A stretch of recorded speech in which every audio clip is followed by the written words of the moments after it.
अध्याय। संबंध है पूर्व श्लोक में वर्णित चारों भक्तों में से ज्ञानी भक्त की विशेषता का विशद वर्णन आगे के श्लोक में करते हैं। तेषां ज्ञानी नित्ययुक्तम एक भक्तिर्विशिष्यते प्रियो हि ज्ञानिनोत्यर्थमहं स च मम प्रिय। तेषां मतलब उन चार भक्तों में नित्य युक्त, मुझ में निरंतर लगा हुआ, एक भक्ति अनन्य भक्ति वाला ज्ञानी, ज्ञानी अर्थात प्रेमी भक्त, विशिष्यते श्रेष्ठ हैं, ही मतलब क्योंकि ज्ञानिन ज्ञानी भक्त को, अहम मैं, अत्यर्थम अत्यंत प्रिय प्रिय हूँ, च और सह मतलब वह, मम मतलब मुझे प्रिय अत्यंत प्रिय है। व्याख्या है तेषां ज्ञानी नित्युक्त, उन अर्थार्थे आर्थ जिज्ञासु और ज्ञानी भक्तों में ज्ञानी अर्थात प्रेमी भक्त श्रेष्ठ है, क्योंकि वह नित्य युक्त है, अर्थात वह सदा सर्वदा केवल भगवान में ही लगा रहता है। भगवान के सिवाय दूसरे किसी में वह किंचन मात्र भी नहीं लगता।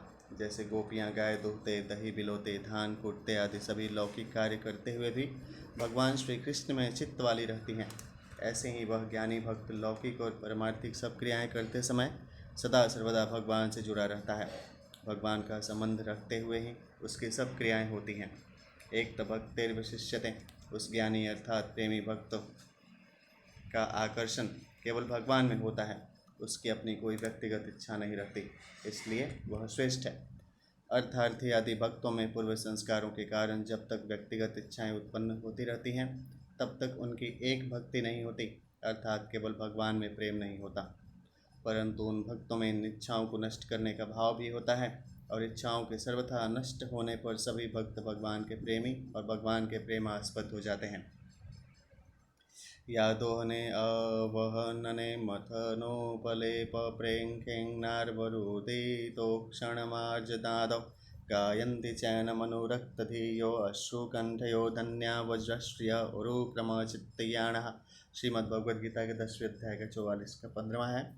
जो गौओं का दूध दूहते समय, धान आदि कूटते समय, दही मथते समय, आंगन लिपते समय, बालकों को पालने में झुलाते समय, रोते हुए बच्चों को लोरी देते समय, तुलसी आदि को जल से सींचते समय तथा झाड़ू देने आदि सब कर्मों को करते समय प्रेम पूर्वक चित्त से आंखों में आंसू भरकर गदगद कंठ से श्री कृष्ण की दिव्य लीलाओं का गान करती रहती हैं, वे श्री कृष्ण में निरंतर चित्त लगाए रहने वाली ब्रजवासियाँ गोपियाँ धन्य हैं।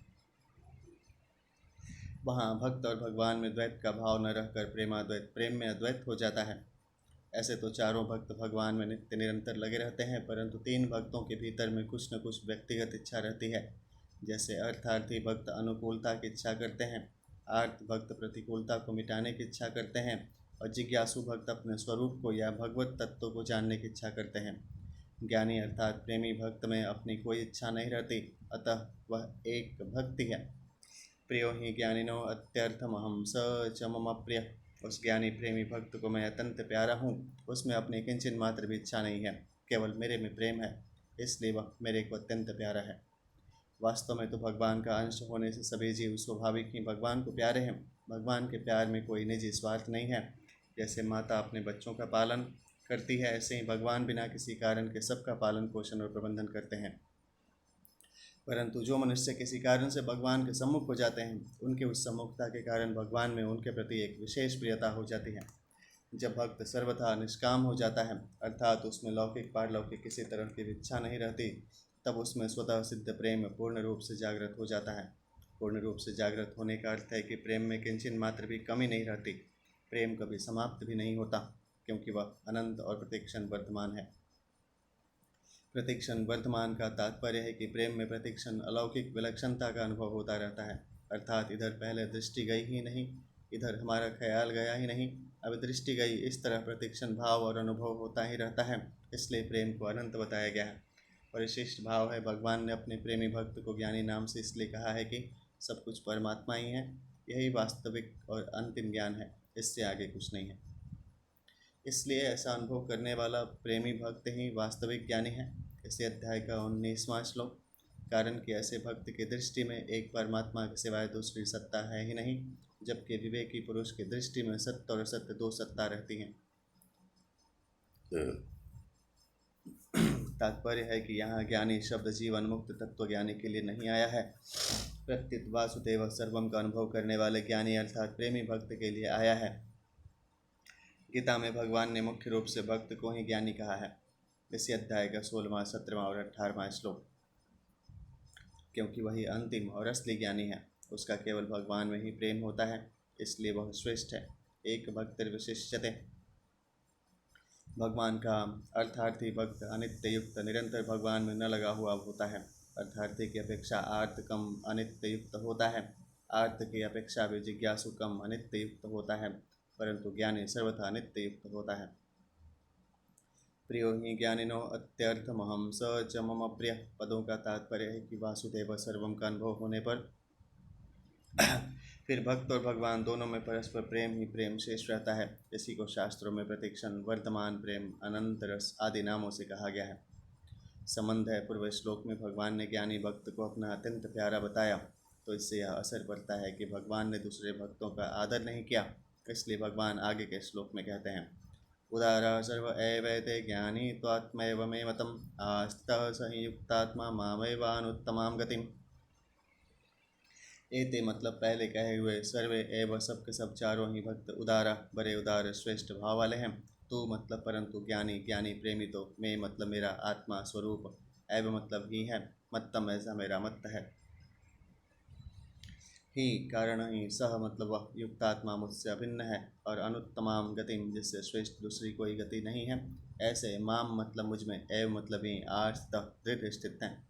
व्याख्या है, उदारा सर्व एवैते, ये सब के सब भक्त उदार हैं, श्रेष्ठ भाव वाले हैं।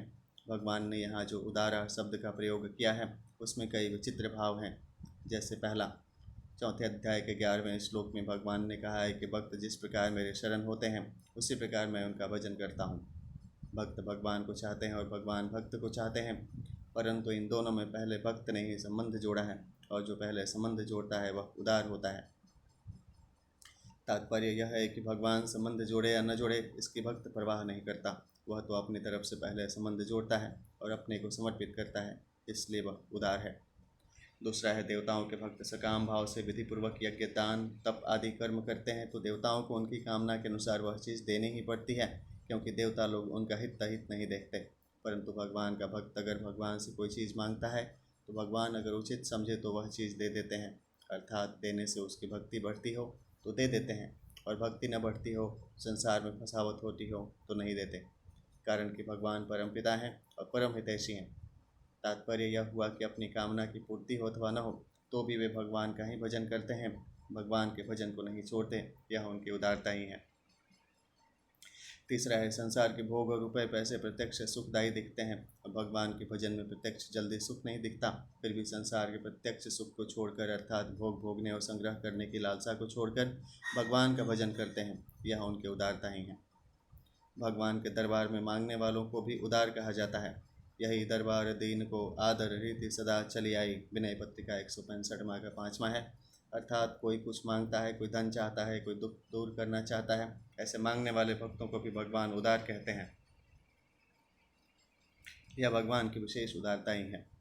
5वां है, भक्तों का लौकिक पारलौकिक कामना पूर्ति के लिए अन्य की तरफ किंचन मात्र भी भाव नहीं जाता। वे केवल भगवान से ही कामना पूर्ति चाहते हैं। भक्तों का यह अनन्य भाव ही उनकी उदारता है। ज्ञानी त्वात्मैव ममेत्तम, यहाँ तू पद से ज्ञानी अर्थात प्रेमी भक्त की विलक्षणता बताई है कि दूसरे भक्त तो उदार हैं ही, पर ज्ञानी को उदार क्या कहें, वह तो मेरा स्वरूप ही है। स्वरूप में किसी निमित्त से, किसी कारण विशेष से प्रियता नहीं होती, प्रत्युत अपना स्वरूप होने से स्वतः स्वाभाविक प्रियता होती है। प्रेम में प्रेमी अपने आप को प्रेमास्पंद पर न्यौछावर कर देता है, अर्थात प्रेमी अपने सत्ता अलग नहीं मानता। ऐसे ही प्रेमास्पद भी स्वयं प्रेमी पर न्यौछावर हो जाते हैं, उनको इस प्रेमाद्वैत की विलक्षण अनुभूति होती है। ज्ञान मार्ग का जो अद्वैत भाव है वह नित्य निरंतर अखंड रूप से शांत सम रहता है, परंतु प्रेम का जो अद्वैत भाव है वह एक दूसरे की अभिन्नता का अनुभव कराता हुआ प्रतिक्षण वर्धमान रहता है। प्रेम का अद्वैत भाव एक होते हुए भी दो हैं और दो होते हुए भी एक हैं, इसलिए प्रेम तत्व अनिर्वचनीय है। शरीर के साथ सर्वथा अभिन्नता एकता मानते हुए भी निरंतर भिन्नता बनी रहती है, और भिन्नता का अनुभव होने पर भी भिन्नता बनी रहती है। इसी तरह प्रेम तत्व में भिन्नता रहते हुए भी अभिन्नता बनी रहती है, और अभिन्नता का अनुभव होने पर भी अभिन्नता बनी रहती है। जैसे नदी समुद्र में प्रविष्ट होती हैं तो प्रविष्ट होते ही नदी और समुद्र के जल की एकता हो जाती है। एकता होने पर भी दोनों तरफ से जल का एक प्रवाह चलता रहता है, अर्थात कभी नदी का समुद्र की तरफ और कभी समुद्र का नदी की तरफ एक विलक्षण प्रवाह चलता रहता है। ऐसे ही प्रेमी का प्रेमास्पद की तरफ और प्रेमास्पद का प्रेमी की तरफ प्रेम का एक विलक्षण प्रवाह चलता रहता है। उनका नित्य योग में वियोग और वियोग में नित्य योग, इस प्रकार प्रेम की एक विलक्षण लीला अनंत रूप से अनंत काल तक चलती रहती है। उनमें कौन प्रेमास्पद है और कौन प्रेमी है इसका ख्याल नहीं रहता। वहाँ दोनों ही प्रेमास्पद हैं और दोनों ही प्रेमी हैं। यही ज्ञानी त्वात्मैव मे मत्तम पदों का तात्पर्य है। स्थित सही युक्तात्मा माँ विमान उत्तमाम गतिम, क्योंकि जिससे उत्तम गति कोई हो ही नहीं सकती, ऐसे सर्वोपरि मेरे में ही उनकी दृढ़ स्थिति है। केवल भगवान ही मेरे हैं। इस प्रकार मेरे में उसका जो अपनापन है, उसमें अनुकूलता प्रतिकूलता को लेकर किंचन मात्र भी फर्क नहीं पड़ता। प्रत्युत वह अपनापन दृढ़ होता और बढ़ता ही चला जाता है। वह युक्तात्मा है, अर्थात वह किसी भी अवस्था में मेरे से अलग नहीं होता, प्रत्युत सदा मेरे से अभिन्न रहता है। परिशिष्ट भाव है। सांसारिक अर्थार्थी भगवान को छोड़कर केवल अर्थ को ही चाहता है, अतः वह झूठ कपट बेईमानी आदि का भक्त होता है। उसके भीतर धन का महत्व ज़्यादा होने से वह उदार नहीं होता, प्रत्युत महान कृपण होता है, अतः उसके लिए उदार शब्द लागू ही नहीं होता। परंतु जो अर्थार्थी भगवान का भक्त होता है, उसके भीतर अर्थ का महत्व न होकर भगवान का महत्व होता है, इसलिए उसमें कृपणता नहीं होती, प्रत्युत उदारता होती है। अतः उसको भगवान ने यहाँ उदार कहा है। यहाँ उदार भाव का अर्थ है त्याग। अर्थार्थी आर्त और जिज्ञासु भक्त संसार भोग और संग्रह को छोड़कर भगवान में लग गए, यह उनका त्याग है, इसलिए वे सभी उदार हैं। उदारा सर्व एवैते, एकमात्र भगवान का संबंध मुख्य होने से अर्थार्थी आर्त और जिज्ञासु भी आगे चलकर स्वतः ज्ञानी हो जाते हैं। एक मार्मिक बात है कि भगवान को न मानना कामना से भी अधिक दोषी है। जो भगवान को छोड़कर अन्य देवताओं की उपासना करते हैं, उनमें यदि कामना रह जाए तो वे जन्म मरण को प्राप्त होते हैं। गतागतम काम कामा लभन्ते, गीता के 9वें अध्याय का 21वां। परंतु जो केवल भगवान का ही भजन करते हैं, उनमें यदि कामना रह भी जाए तो भगवान की कृपा और भजन के प्रभाव से वे भगवान को ही प्राप्त होते हैं। कारण कि मनुष्य का किसी भी तरह से भगवान के साथ संबंध जुड़ जाए तो वह भगवान को ही प्राप्त होता है, क्योंकि वह मूल में भगवान का ही अंश है। अर्थार्थी आर्त जिज्ञासु, इन तीनों को ही भगवान ने यहाँ उदार कहा है। परंतु जो भगवान के सिवाय अन्य का भजन करने वाले हैं, उनको भगवान ने उदार न कहकर अल्पमेघा कहा है। गीता के इसी अध्याय का 23वां श्लोक। और उनके भजन को अविधि पूर्वक किया गया बताया है। गीता के 9वें अध्याय का 23वां श्लोक। देवताओं को भगवान से अलग समझने के कारण, अर्थात देवताओं में भगवत बुद्धि न होने के कारण तथा कामना भी होने के कारण उनकी उपासना अविधि पूर्वक है। तात्पर्य है कि सब में भगवत बुद्धि न होना सकाम भाव से भी अधिक घातक है, क्योंकि चेतन के साथ संबंध नहीं हुआ। तत्वज्ञानी की ब्रह्म से तात्विक एकता अर्थात सधर्मता होती है, परंतु भक्त की भगवान के साथ आत्मीय एकता होती है। ज्ञानी त्वात्मैव मे मत्तम, तत्वज्ञानी की तात्विक एकता सधर्मता में जीव और ब्रह्म में अभेद हो जाता है। अर्थात जैसे ब्रह्म सच्चित आनंद स्वरूप है, ऐसे वह भी सच्चित आनंद स्वरूप हो जाता है और एक तत्व के सिवाय कुछ नहीं रहता। परंतु भक्त की आत्मीय एकता में जीव और भगवान में अभिन्नता हो जाती है। अभिन्नता में भक्त और भगवान एक होते हुए भी प्रेम के लिए दो हो जाते हैं। उनमें दोनों ही प्रेमी और दोनों ही प्रेमास्पद होते हैं, इसलिए वे दो होते हुए भी एक ही रहते हैं। जीव परमात्मा का अंश है, अतः वह परमात्मा से जितना जितना दूर जाता है, उतना उतना अहंकार दृढ़ होता जाता है, और वह ज्यों ज्यों परमात्मा की तरफ आता है, त्यों त्यों अहंकार मिटता जाता है। स्वरूप में स्थित होने पर भी सूक्ष्म अहम की गंध रह सकती है, परंतु प्रेम में परमात्मा के साथ अभिन्नता आत्मीयता होने पर जीव का अपरा प्रकृति से सर्वथा संबंध विच्छेद हो जाता है और अहंकार सर्वथा मिट जाता है। क्योंकि अहंकार अपरा प्रकृति का ही कार्य है, इसलिए भगवान ने कहा है, ज्ञानी त्वात्मैव मे मत्तम। कामाद द्वेषाद भयाद स्नेहाद यथा भक्तयेश्वरे मनः आवश्यम तदघम त्वं बहवस्तद्गतिं गता। श्रीमद्भगवद्गीता के 7वें अध्याय का 1-29वां। एक नहीं अनेक मनुष्य काम से, द्वेष से, भय से और स्नेह से अपने मन को भगवान में लगाकर तथा अपने सारे पाप धोकर वैसे ही भगवान को प्राप्त हुए हैं, जैसे भक्त भक्ति से। अर्थार्थी आर्त और जिज्ञासु में क्रमशः अपनी स्वतंत्र सत्ता अहंता कम होती जाती है और ज्ञानी में अपनी स्वतंत्र सत्ता बिल्कुल नहीं रहती। इसलिए त्वात्मैव पद का तात्पर्य है कि प्रेमी भक्त की स्वतंत्र सत्ता नहीं रही, प्रत्युत केवल भगवान ही रहे, अर्थात प्रेमी के रूप में साक्षात भगवान ही है। तस्मिंस्तज्जने भेदाभावात्, नारद के 41वां यह आत्मीयता भक्ति के लिए स्वकृत दत्त है, जो कि ज्ञान योग्य अद्वैत से भी सुंदर है। भक्त्यर्थम कल्पितम स्वीकृतम दैत्यम दैत्यादपि सुंदरम, बोधसार भक्ति का 42वां। मामेवानुत्तमां गतिम। भगवान से बढ़कर उत्तम गति और कोई नहीं है। गति शब्द के 3 अर्थ होते हैं, ज्ञान, गमन और प्राप्ति। यहाँ गति शब्द प्राप्ति के अर्थ में आया है। अंतिम प्रापणीय तत्व होने से भगवान सर्वोत्तम गति है। आस्थित एक दृढ़ता अभ्यास से होती है और एक दृढ़ता स्वतः होती है, जैसे मात्र प्राणियों की मैं हूँ इस प्रकार अपने आप में स्वतः दृढ़ स्थिति होती है, ऐसे ही ज्ञानी भक्त की भगवान में स्वतः दृढ़ स्थिति होती है।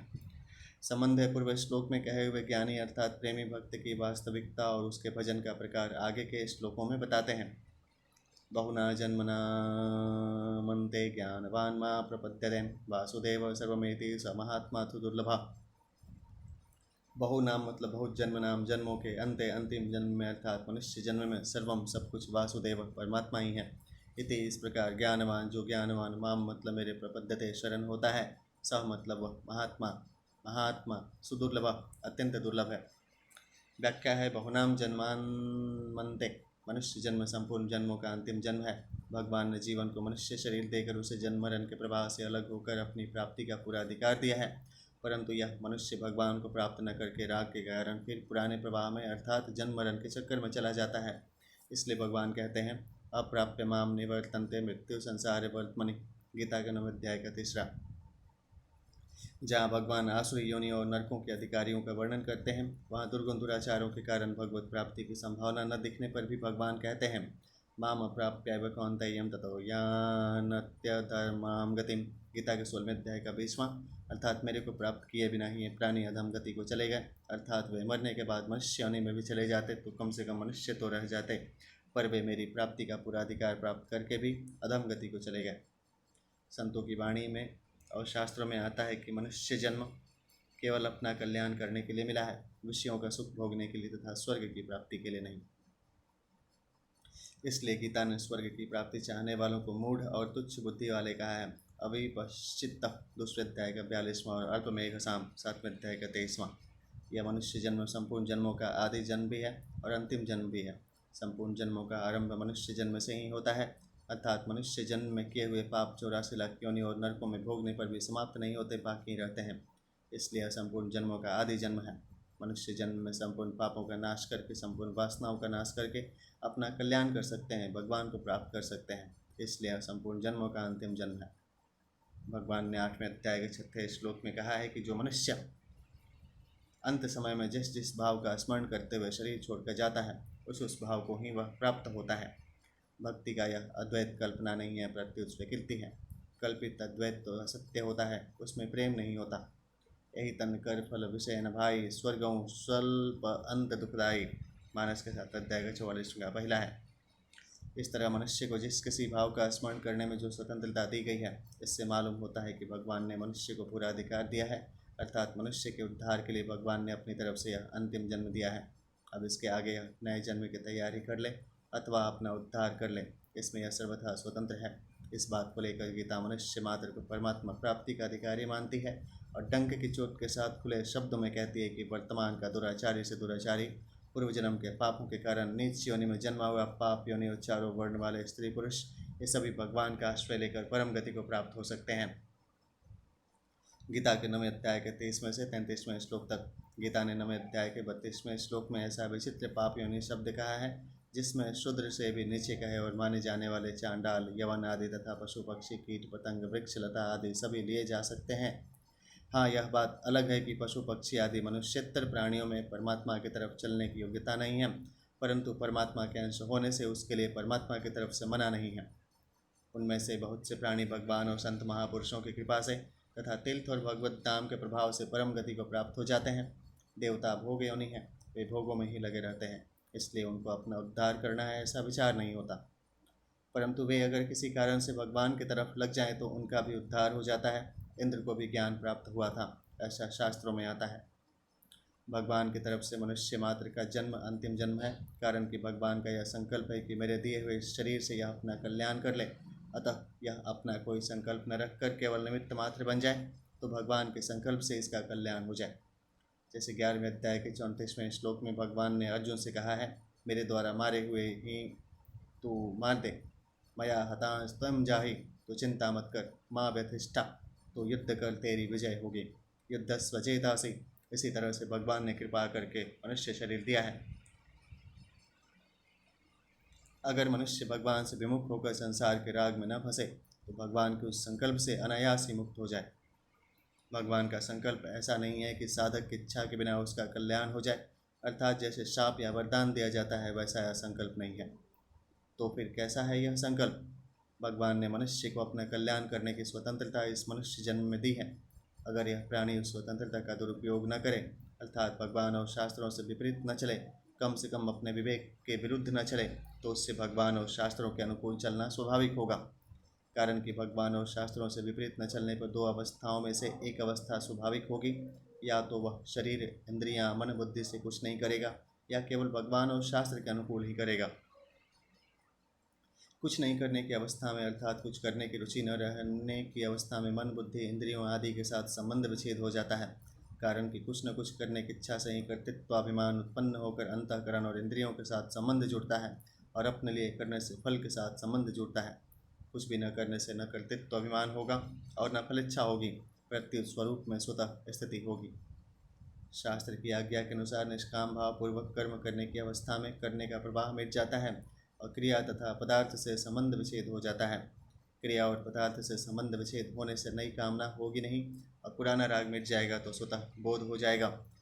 तत्त स्वयं योग संसिद्ध काले नात्मनि विन्दति, गीता के 4 अध्याय का 32वां। गीता में आया है, निष्काम भाव से विधि पूर्वक अपने कर्तृत्व कर्म का पालन किया जाए तो अनादिकाल से बने हुए संपूर्ण कर्म नष्ट हो जाते हैं। 4 अध्याय का 23वां श्लोक। ज्ञान योग से मनुष्य संपूर्ण पापों से तर जाता है।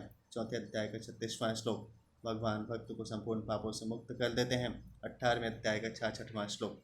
जो भगवान को अज अनादि जानता है वह संपूर्ण पापों से मुक्त हो जाता है। 10वें अध्याय का 3रा श्लोक।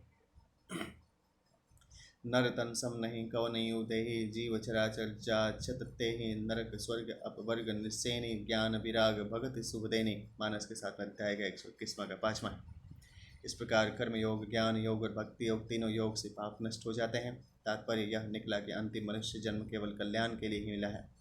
मनुष्य जन्म में सत्संग मिल जाए, गीता जैसे ग्रंथ से परिचय हो जाए, भगवान नाम से परिचय हो जाए, तो साधक को यह समझना चाहिए कि भगवान ने बहुत विशेषता से कृपा कर दी है। अतः अब तो हमारा उद्धार होगा ही, अब आगे हमारा जन्म मरण नहीं होगा। कारण कि अगर हमारा उद्धार नहीं होना होता तो ऐसा मौका नहीं मिलता, परंतु भगवान की कृपा से उद्धार होगा ही, इसके भरोसे साधन नहीं छोड़ना चाहिए। प्रत्युत तत्परता और उत्साहपूर्वक साधन में लगे रहना चाहिए। समय सार्थक बने, कोई समय खाली न जाए, ऐसी सावधानी हरदम रखनी चाहिए। परंतु अपने कल्याण की चिंता नहीं करनी चाहिए, क्योंकि अब तक जिसने इतना प्रबंध किया है वही आगे भी करेगा। जैसे किसी ने भोजन के लिए निमंत्रण दे दिया, आसन बिछा दिया, आसन पर बैठा दिया, पत्तल दे दी, लोटे में जल भरकर पास में रख दिया। अब कोई चिंता करे कि यह व्यक्ति भोजन देगा कि नहीं देगा, तो यह बिल्कुल गलती की बात है। कारण कि अगर भोजन नहीं देना होता तो वह निमंत्रण क्यों देता, भोजन की तैयारी क्यों करता। परंतु जब उसने निमंत्रण दिया है, बुलाया है, तैयारी की है, तब उसको भोजन देना ही पड़ेगा। हम भोजन की चिंता क्यों करें। अब तो बस ज्यों ज्यों भोजन के पदार्थ आए त्यों त्यों उनको पाते जाएं। ऐसे ही भगवान ने हमको मनुष्य शरीर दिया है और उद्धार की सब सामग्री सत्संग, भगवान नाम आदि जुटा दी है, तो हमारा उद्धार होगा ही। अब तो हम संसार समुद्र के किनारे आ गए हैं, ऐसा दृढ़ विश्वास करके निमित्त मात्र बनकर साधन करना चाहिए। जिसके पूर्व जन्मों के पुण्य होते हैं वही भगवान की तरफ चल सकता है। अगर ऐसा माना जाए तो पूर्व जन्मों के पाप पुण्यों का फल तो पशु पक्षी कीट पतंग आदि योनि वाले प्राणी भोगते ही हैं, फिर मनुष्य में और उन प्राणियों में क्या फर्क रहेगा। भगवान का कृपा करके मनुष्य शरीर देना कहाँ सार्थक होगा, तथा मनुष्य जन्म की विलक्षणता महिमा क्या होगी। मनुष्य जन्म की महिमा तो इसी में है कि मनुष्य भगवान का आश्रय लेकर अपने कल्याण के मार्ग में लग जाए। वासुदेव सर्वम महासर्ग के आदि में एक भगवान या अनेक रूपों में हो जाते हैं। सदैक्षत बहुश्याम प्रजा ये तीन छांदोग्योपनिषद 6 अध्याय के 2 का 3, और अंत में अर्थात महाप्रलय में एक भगवान ही शेष रह जाते हैं। शिष्यते शेष संज्ञा श्रीमद्भगवद्गीता 10वें अध्याय का 3 का 25। इस प्रकार जब आदि और अंत में एक भगवान ही रहते हैं तब बीच में दूसरा कहाँ से आया। क्योंकि संसार की रचना करने में भगवान के पास अपने सिवाय कोई सामग्री नहीं थी, वे तो स्वयं संसार के रूप से प्रकट हुए हैं, इसलिए यह सब वासुदेव ही हैं। जो चीज़ आदि और अंत में होती है वही चीज़ मध्य में भी होती है। पहला का पहला है लब्ध्वां सुदुर्लभम इदं बहुशं भवान् ते मानुष्यमर्थदाम नित्यं विहधीरः तूर्णं यतेत न पदे तन्न मृत्यु यावन्ने श्रेयस्साय वश्य खलु सर्वतः स्यात्। श्रीमद्भगवद गीता का 11वें अध्याय का 9वां का 29। अनेक जन्मों के बाद वह इस परमा पुरुषार्थ के साधन रूप मनुष्य शरीर को, जो अनित्य होने पर भी अत्यंत दुर्लभ है, पाकर बुद्धिमान पुरुष को चाहिए कि वह शीघ्र से शीघ्र मृत्यु आने से पहले ही अपने कल्याण के लिए प्रयत्न कर ले। विषय भोग तो सभी योनियों में प्राप्त हो सकते हैं, इसलिए उनके संग्रह में इस अमूल्य जीवन को नहीं खोना चाहिए। निर्देहमाद्यम सुलभम सुदुर्लभम पल्लवम सुकल्पम गुरुकर्णधारम मयानुकूलेन नभस्त्वतेरित्तम पुमान भवाब्धिम न तरे दस आत्मः। श्रीमद्भगवद्गीता 11वें अध्याय का 20वां का 17वां है। यह मनुष्य शरीर समस्त सुख फलों की प्राप्ति का मूल है और अत्यंत दुर्लभ होने पर भी अनायास सुलभ हो गया है। इस संसार सागर से पार होने के लिए एक सुदृढ़ नौका है, जिसे गुरु रूप नाविक चलाता है और मैं भगवान वायु रूप होकर इसे लक्ष्य की ओर बढ़ाने में सहायता देता हूँ। इतनी सुविधा होने पर भी जो मनुष्य इस संसार सागर से पार नहीं होता, वह अपनी आत्मा का हनन करने वाला अर्थात पतन करने वाला है। दूसरा है, यहाँ वासुदेव शब्द पुल्लिंग में और सर्वम शब्द नपुंसक लिंग में आया है। यहाँ वासुदेव सर्व भी कह सकते थे, परंतु ऐसा न कहकर वासुदेव सर्वम कहा है। इसका तात्पर्य यह है कि सर्वम शब्द में स्त्री पुरुष नपुंसक स्थावर जंगम आदि सब का समाहार हो जाता है। जैसे सोने के गहने आदि में सोना थे और अंत में सोना रहेंगे, तो गहनों में दूसरी चीज़ कहाँ से आएगी? केवल सोना ही सोना है। मिट्टी से बनने वाले बर्तन पहले मिट्टी थे और अंत में मिट्टी हो जाएंगे, तो बीच में मिट्टी के सिवाय क्या है? केवल मिट्टी ही मिट्टी है। खाड़ से बने हुए खिलौने पहले खाड़ थे और अंत में खाड़ ही हो जाएंगे, तो बीच में खाड़ के सिवाय क्या है?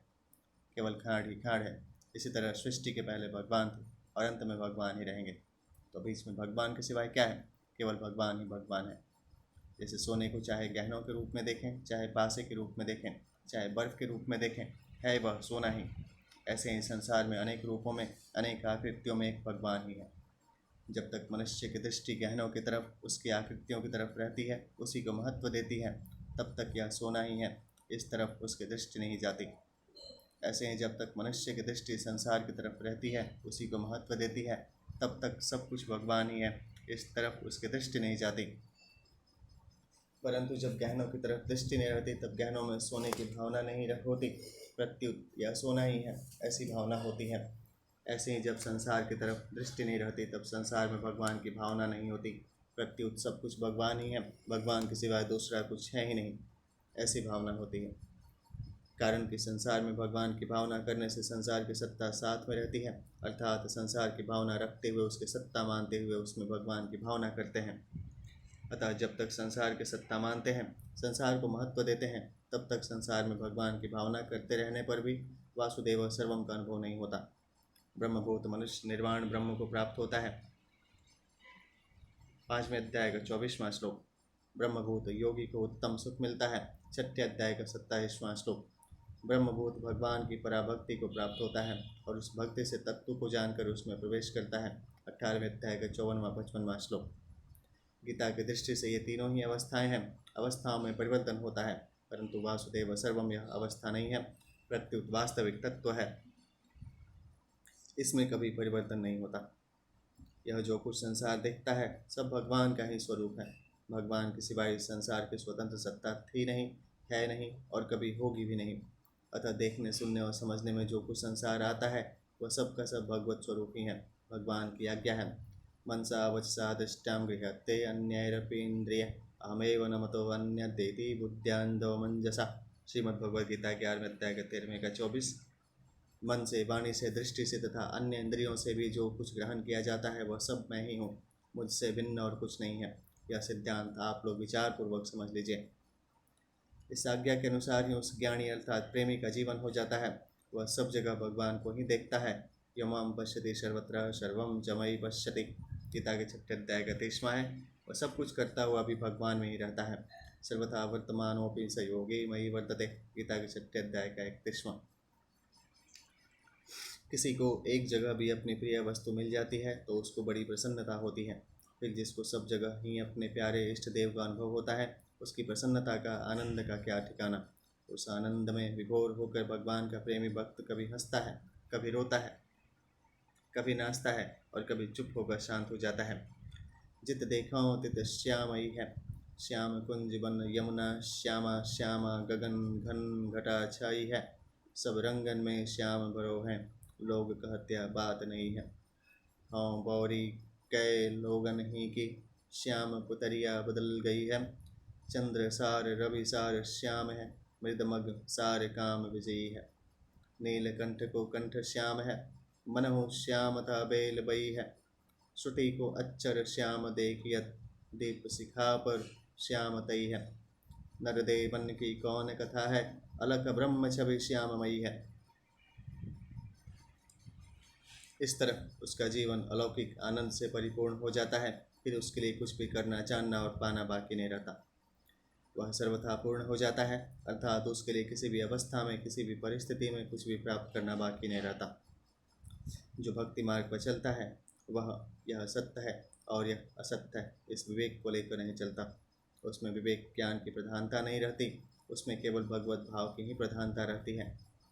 केवल भगवत भाव की प्रधानता रहने के कारण उसके लिए यह सब संसार चिन्मय हो जाता है। उसके दृष्टि में जड़ता रहती ही नहीं।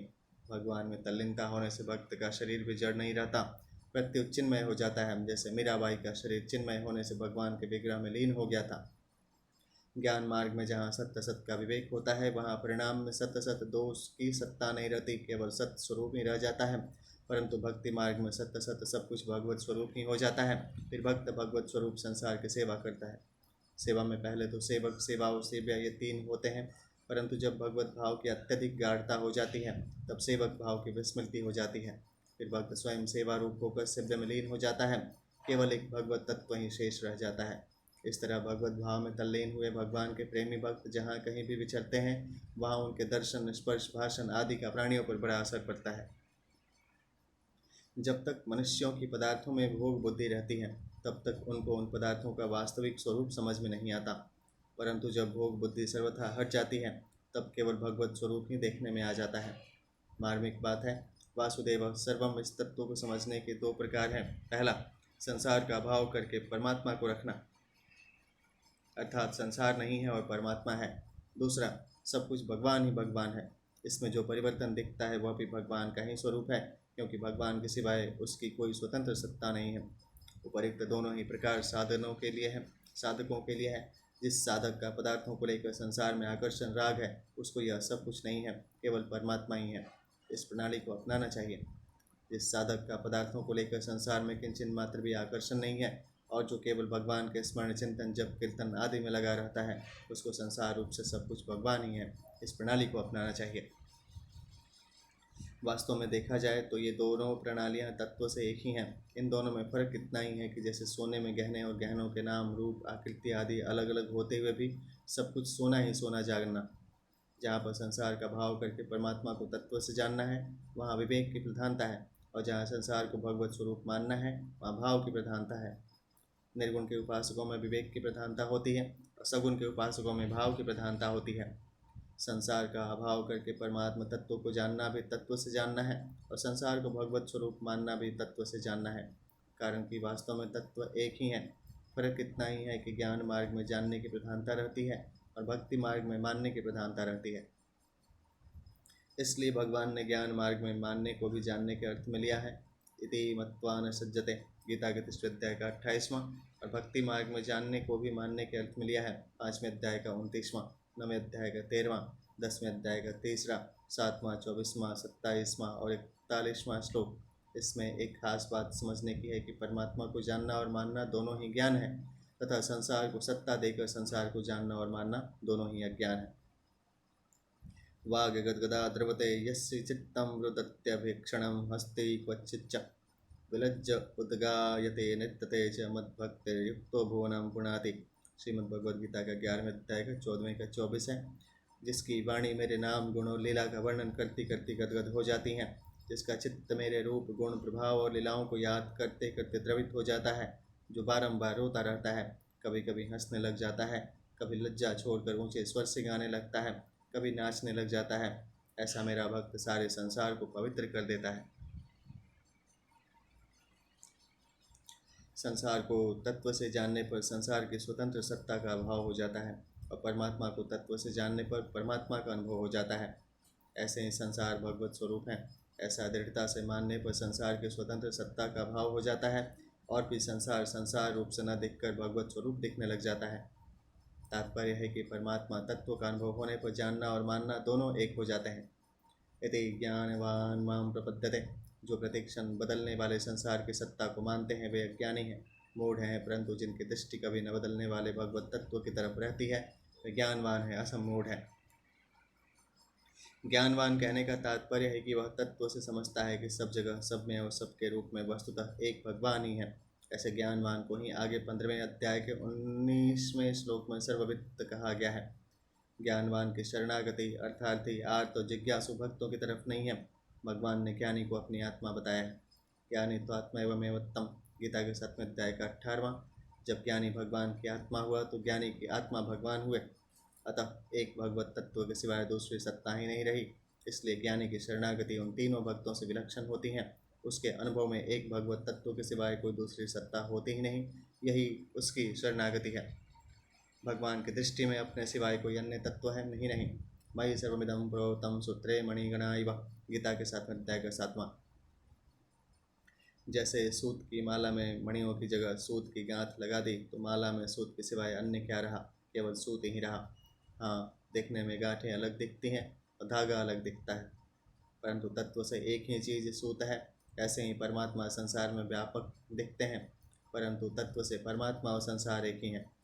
उनमें व्यापक का भाव नहीं है, अतः सब कुछ एक वासुदेव ही है। ऐसा जिसको अनुभव होता है वह भी भगवत स्वरूप ही हुआ। भगवत स्वरूप हो जाना ही उसकी शरणागति है। समाहात्मा सुदुर्लभा, बहुत से मनुष्य तो हमें परमात्मा की प्राप्ति करनी है इस तरफ दृष्टि ही नहीं डालते और ऐसा चाहते ही नहीं। जो इस तरफ दृष्टि डालते हैं वे भी उत्कंठापूर्वक अनन्य भाव से अपने जीवन को सफल करने में नहीं लगते। जो अपना कल्याण करने में लगते हैं वे भी मूर्खता के कारण परमात्मा प्राप्ति से निराश होकर अपने असली अवसर को खो देते हैं, जिससे वे परम लाभ से वंचित रह जाते हैं। इसी अध्याय के 3रे श्लोक में भगवान ने कहा है कि मनुष्य में हजारों और हजारों में कोई एक मनुष्य वास्तविक सिद्धि के लिए यत्न करता है। यत्न करने वाले उन सिद्धों में भी कोई एक मनुष्य सब कुछ वासुदेव ही है, ऐसा तत्व से जानता है। ऐसा तत्व से जानने वाला महात्मा अत्यंत दुर्लभ है। इसका तात्पर्य यह नहीं है कि परमात्मा दुर्लभ है, प्रत्युत सच्चे हृदय से परमात्मा प्राप्ति के लिए लगने वाले दुर्लभ हैं। सच्चे हृदय से परमात्मा प्राप्ति के लिए लगने पर मनुष्य मात्र को परमात्मा प्राप्ति हो सकती है, क्योंकि उसकी प्राप्ति के लिए ही मनुष्य शरीर मिला है। संसार में सबके सब मनुष्य धनी नहीं हो सकते। सांसारिक भोग सामग्री सबको समान रीति से नहीं मिल सकती, परंतु जो परमात्मा तत्व भगवान शंकर को प्राप्त है, सनकादिकों को प्राप्त है, नारद वशिष्ठ आदि देवर्षि महर्षियों को प्राप्त है, वही तत्व सब मनुष्यों को समान रूप से अवश्य प्राप्त हो सकता है। इसलिए मनुष्य को ऐसा दुर्लभ अवसर कभी नहीं खोना चाहिए।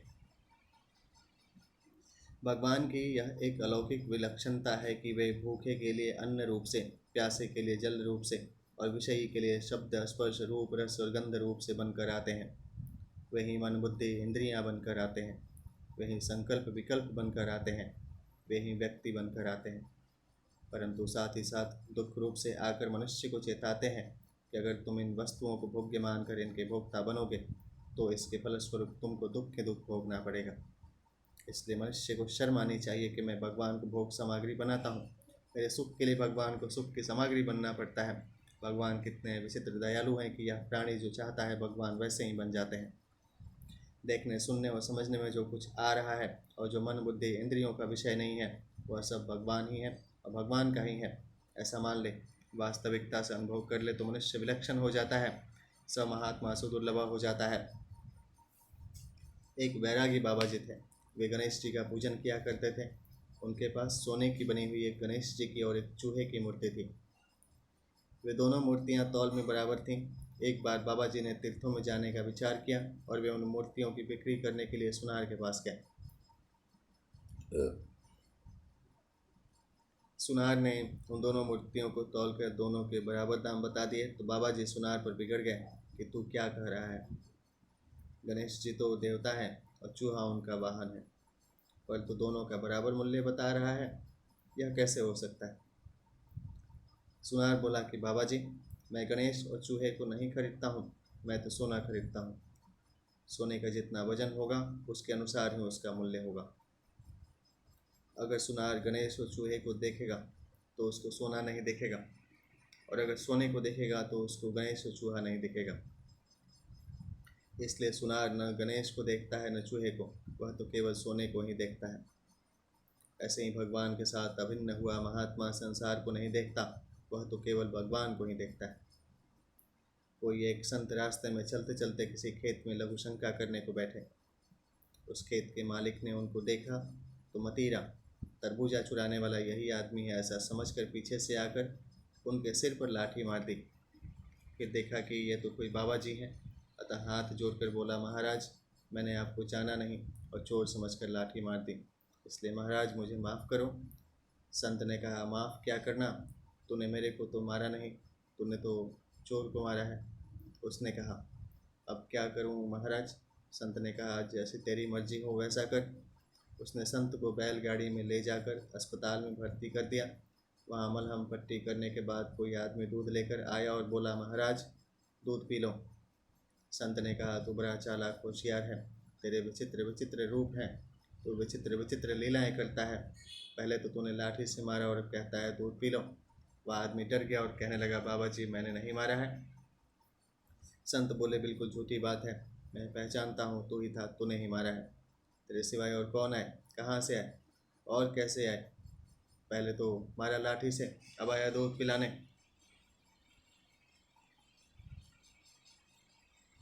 मैं दूध पी लूँगा, पर था तू ही। इस तरह बाबा जी तो अपनी वासुदेव सर्वम वाली भाषा में बोल रहे थे और वह सोच रहा था कि बाबा जी कहीं फंसा न दें। तात्पर्य यह है कि संत केवल भगवान को ही देखते हैं कि लाठी मारने वाला, मरहम पट्टी करने वाला, दूध पिलाने वाला सब वही है। महात्मा की महिमा है। जहाँ संत महात्माओं का वर्णन आता है वहाँ कहा गया है, पहला जो ऊंचे दर्जे के तत्वज्ञ जीवन मुक्त महापुरुष होते हैं वे अभिन्न भाव और अखंड रूप से केवल अपने स्वरूप में अथवा भगवत तत्व में स्थित रहते हैं। उनके जीवन से, उनके दर्शन से, उनके चिंतन से, उनके शरीर का स्पर्श की हुई वायु के स्पर्श से जीवों का कल्याण होता रहता है। दूसरा है, जो मनुष्य उन महापुरुषों की महिमा को नहीं जानते, उनके सामने वे महापुरुष अपने भावों से नीचे उतरते हैं तो कुछ कह देते हैं जैसे संत महात्माओं ने ऐसा किया है, उनके किए हुए आचरणों और कहे हुए वचनों के अनुसार ही शास्त्र बनते हैं आदि। तीसरा, जब वे इससे भी नीचे उतरते हैं तो कह देते हैं कि संत महात्माओं की आज्ञा का पालन करना चाहिए। चौथा है, जिनसे उपयुक्त बात का पालन नहीं होता, उन साधकों के सामने वे स्वयं ऐसा विधान कर देते हैं कि ऐसा करना चाहिए, ऐसा नहीं करना चाहिए। पाँचवा, जब वे इससे भी नीचे उतरते हैं तो ऐसा करो ऐसा मत करो ऐसी आज्ञा दे देते हैं। संतों की आज्ञा में जो सिद्धांत भरा हुआ है वह आज्ञा पालक में उतर जाता है। उनकी आज्ञा पालन के बिना भी उनके सिद्धांत का पालन करने वालों का कल्याण हो जाता है। परंतु वे महात्मा आज्ञा के रूप में जिसको जो कुछ कह देते हैं उसमें एक विलक्षण शक्ति आ जाती है। आज्ञा पालन करने वालों को कोई परिश्रम नहीं पड़ता और उनके द्वारा स्वतः स्वाभाविक वैसे आचरण होने लगते हैं। जो उनकी आज्ञा का पालन नहीं करते, ऐसे नीचे दर्जे के साधकों को वे कहीं कहीं कभी कभी शाप या वरदान दे देते हैं। इस परंपरा में देखा जाए तो पहला, जो कुछ नहीं करते, निरंतर अपने स्वरूप में स्थित रहते हैं, यह उन संत महापुरुषों का ऊंचा दर्जा हो गया। दूसरा है, शास्त्रों ने ऐसा कहा, संत महात्माओं ने ऐसा कहा, इस तरह संकेत करने से उन संतों का दूसरा दर्जा हो गया। तीसरी बात, संत महात्माओं की आज्ञा का पालन करना चाहिए, ऐसा कहने से संतों का तीसरा दर्जा हो गया। चौथा, ऐसा करना चाहिए और ऐसा नहीं करना चाहिए, इस तरह का विधान करने से उन संतों का चौथा दर्जा हो गया। पाँचवा, तुम ऐसा करो और ऐसा मत करो, ऐसा कहना उन संतों के पाँचवें दर्जे की बात हो गई। छठा, शाप और वरदान देना उन संतों के छठे दर्जे की बात हो गई। इन सब दर्जों में संत महापुरुषों का जो नीचे उतरना है उसमें उनकी क्रमशः अधिकाधिक दयालुता है। वे शाप और वरदान दे दें, ताड़ना कर दें, इसमें उन संतों का दर्जा तो नीचे हुआ, पर इसमें उनका अत्यधिक त्याग है, कारण कि उन्होंने जीवों के उद्धार के लिए ही नीचा दर्जा स्वीकार कर लिया है। इसमें उनका लेश मात्र भी अपना स्वार्थ नहीं है। ऐसे ही भगवान भी अपने स्वरूप में नित्य निरंतर स्थित रहते हैं, यह उनके ऊंचे दर्जे की बात है। परंतु वे ही भगवान अत्यधिक कृपालुता के कारण कृपा के परवश होकर जीवों का उद्धार करने के लिए अवतार लेकर आदर्श लीला करते हैं। उनकी लीलाओं को देखने सुनने से लोगों का उद्धार होता है। भगवान और भी नीचे उतरते हैं तो उपदेश देते हैं, उससे भी नीचे उतरते हैं तो आज्ञा दे देते हैं, और भी नीचे उतरते हैं तो शासन करके लोगों को सही रास्ते पर लाते हैं, उससे भी नीचे उतरते हैं तो शाप और वरदान दे देते हैं, अथवा उसके और संसार के हित के लिए उसका शरीर से वियोग भी करा देते हैं। परिशिष्ट भाव है। 16वें श्लोक में भगवान ने अर्थार्थी, आर्थ, जिज्ञासु और ज्ञानी इन 4 प्रकार के भक्तों द्वारा अपना भजन करने की बात कही थी। चतुर्विधा भजन्ते माम, उनमें ज्ञानी के भजन का क्या स्वरूप है, इसको इस श्लोक में बताते हैं कि सब कुछ वासुदेव ही हैं। ऐसा अनुभव करना ही ज्ञानी का भजन है, शरणागति है। असली शरणागति वही है जिसमें शरणागत की सत्ता ही न रहे, प्रत्युत शरण्य ही रह जाए। सब कुछ भगवान ही है, यह वास्तविक ज्ञान है। ऐसे वास्तविक ज्ञान वाला महात्मा भक्त भगवान के शरण हो जाता है, अर्थात अपना अस्तित्व मैंपन मिटाकर भगवान में लीन हो जाता है। फिर मैंपन नहीं रहता, अर्थात प्रेम वाला नहीं रहता, प्रत्युत केवल प्रेम स्वरूप भगवान रह जाते हैं, जिनमें मैं तो यह वह चारों ही नहीं है। यही शरणागति का वास्तविक स्वरूप है। महात्मा शब्द का अर्थ है महान आत्मा, अर्थात अहंग भाव व्यक्तित्व एक देशीयता से सर्वथा रहित आत्मा। जिसमें अहंग भाव व्यक्तित्व एक देशीयता है, वह अल्प आत्मा है। यहाँ वासुदेव पद पुल्लिंग में आया है, अतः यहाँ वासुदेव सर्व पद आने चाहिए थे, परंतु यहाँ सर्व पद न देकर सर्वम पद दिया गया है, जो नपुंसक लिंग में है। अगर तीनों लिंगों सर्व, सर्वा और सर्वम का एक शेष किया जाए तो नपुंसक लिंग सर्वम ही एक शेष रहता है। नपुंसक लिंग के अंतर्गत तीनों लिंग आ जाते हैं, अतः सर्वम पद में स्त्री पुरुष और नपुंसक सबका समाहार हो जाता है। गीता में जगत, जीव और परमात्मा, इन तीनों के लिए पुल्लिंग, स्त्रीलिंग और नपुंसक लिंग, इन तीनों ही लिंगों का प्रयोग हुआ है। इससे यह तात्पर्य निकलता है कि जीवन, जगत और परमात्मा ये तीनों ही सर्वम शब्द के अंतर्गत हैं। अतः तीनों लिंगों से कही जाने वाली सब की सब वस्तुएं, व्यक्ति, परिस्थितियां आदि परमात्मा ही हैं। वासुदेव सर्वम, इसमें सर्वम तो असत्य है और वासुदेव सत्य है। असत का भाव विद्यमान नहीं है और सत्य का भाव विद्यमान नहीं है। ना सतो विद्यते भावो ना भावो विद्यते संतः, गीता के दूसरे अध्याय का 16वां। पहला, गीता में भगवान ने महात्मा शब्द का प्रयोग केवल भक्त के लिए ही किया है। जो भक्ति मार्ग पर चलते हैं उन साधकों को भी महात्मा कहा है। महात्मानस्तु मां पार्थम दैवीं प्रकृतिमाश्रिता, 9वें अध्याय का 13वां। जो भगवान से अभिन्न हो गए हैं उनको भी महात्मा कहा है। वासुदेव सर्वमिति स महात्मा सुदुर्लभ, 7वें अध्याय का 19वां। और जो परम सिद्धि, परम प्रेम को प्राप्त हो चुके हैं उनको भी महात्मा कहा है। नाप्नुवन्ति महात्मानां संसिद्धिं परमां गतः, 8वें अध्याय का 15वां। इसी तरह गीता में भगवान ने सुकृतिना, 7वें अध्याय का 16वां, उदारा, 7वें अध्याय का 18वां, सुदुर्लभ, 7वें अध्याय का 19वां, युक्ततम, 6वें अध्याय का 47वां, 12वें अध्याय का 2, अद्वेष्टा, मैत्र, करुण, 12वें अध्याय का 13वां, अतीव में प्रिय, 12वें अध्याय का 20 आदि पदों का प्रयोग भी केवल भक्त के लिए ही किया है। दूसरा है द्रष्टव्य। गीता दर्पण ग्रंथ में लेख संख्या 99 गीता में ईश्वर, जीवात्मा और प्रकृति की अलिंगता। तात्पर्य है कि सत्य ही सत्य है, असत्य है ही नहीं। वासुदेव ही वासुदेव है, सर्वम है ही नहीं। परंतु कहने, सुनने, पढ़ने वाले साधकों की दृष्टि में सर्वम संसार रहता है, इसलिए भगवान सर्वम की धारणा मिटाने के लिए वासुदेव सर्वम कहते हैं। कर्मयोगी, ज्ञान योगी, ध्यान योगी, लय योगी, हठ योगी, राजयोगी, मंत्र योगी, अनासक्ति योगी आदि अनेक तरह के योगी हैं जिनका शास्त्रों में वर्णन हुआ है, पर उनको भगवान अत्यंत दुर्लभ नहीं बताते हैं। प्रत्युत सब कुछ वासुदेव ही है, इसका अनुभव करने वाले महात्मा को ही अत्यंत दुर्लभ बताते हैं। भगवान संपूर्ण संसार के बीज हैं।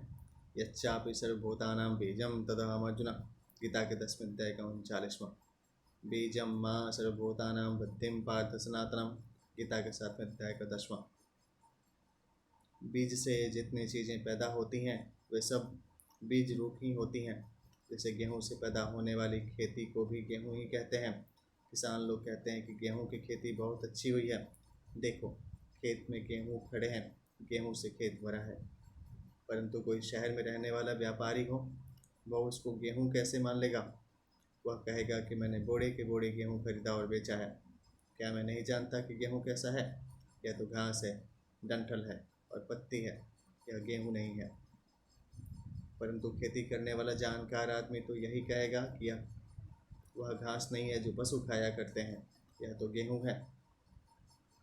खेती को गाय खा जाती है तो कहते हैं कि तुम्हारी गाय हमारी गेहूँ खा गई, जबकि उसने गेहूँ का एक दाना भी नहीं खाया।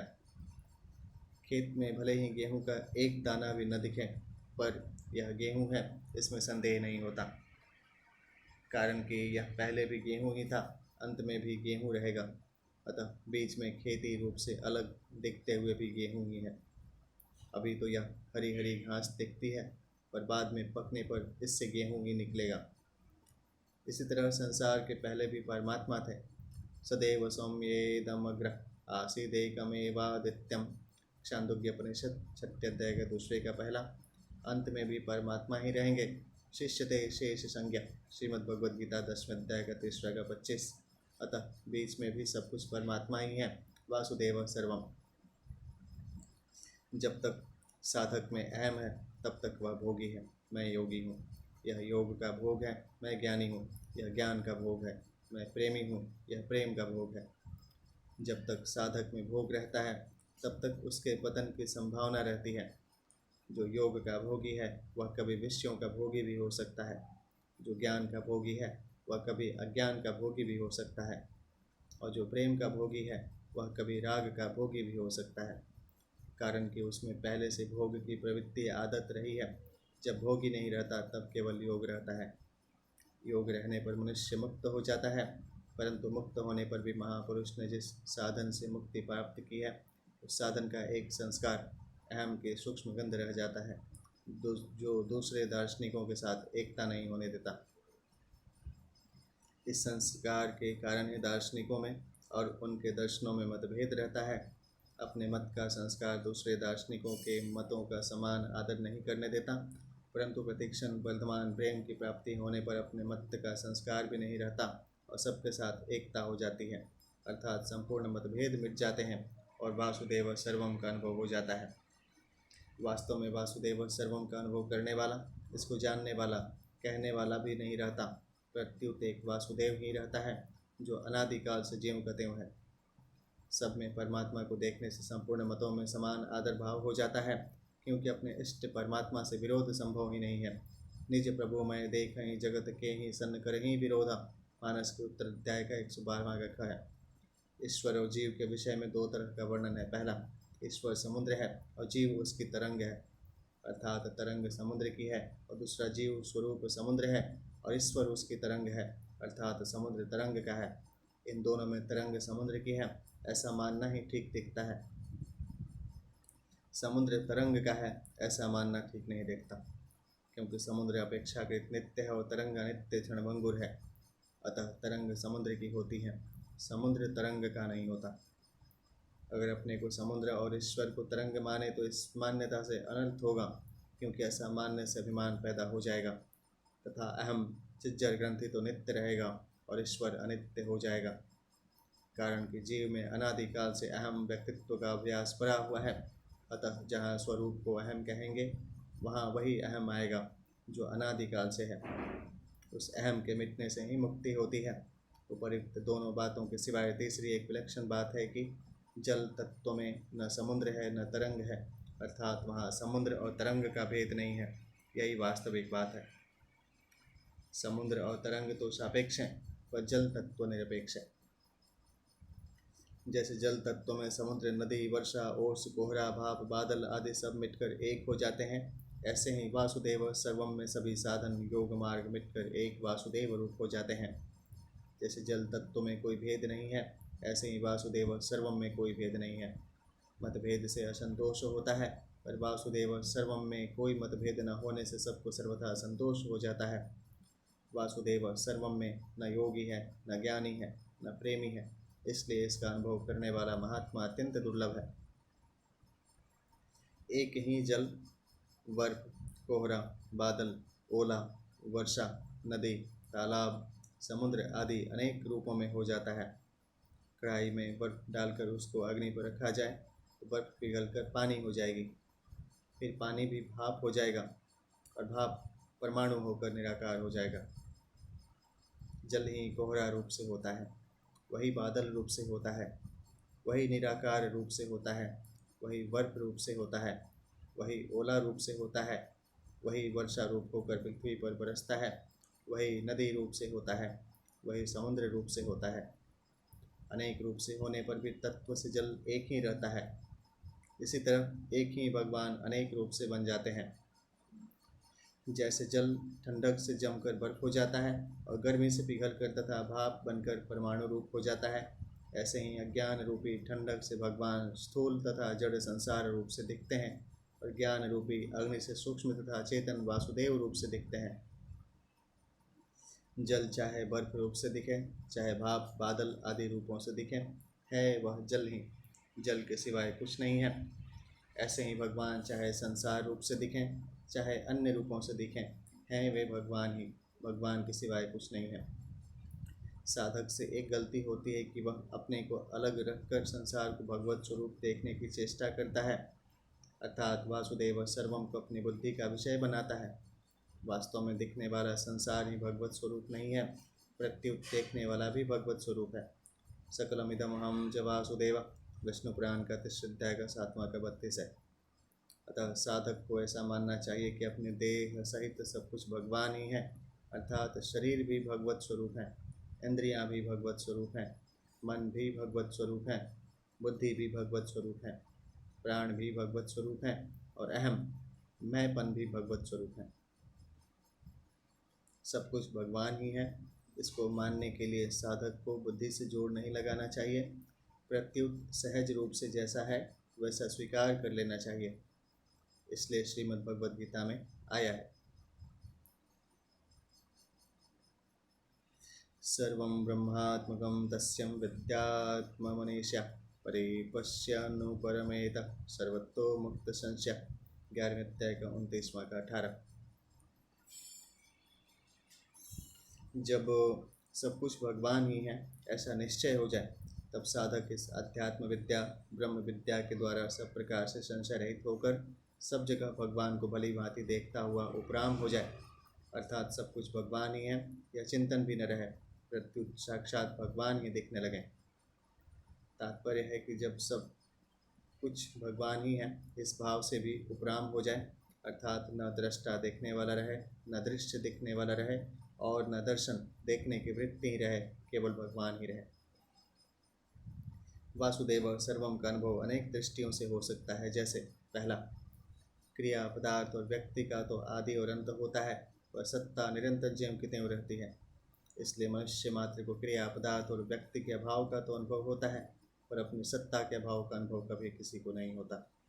इस नित्य निरंतर रहने वाली सत्ता का अनुभव होना विवेक की दृष्टि से वासुदेव सर्वम है।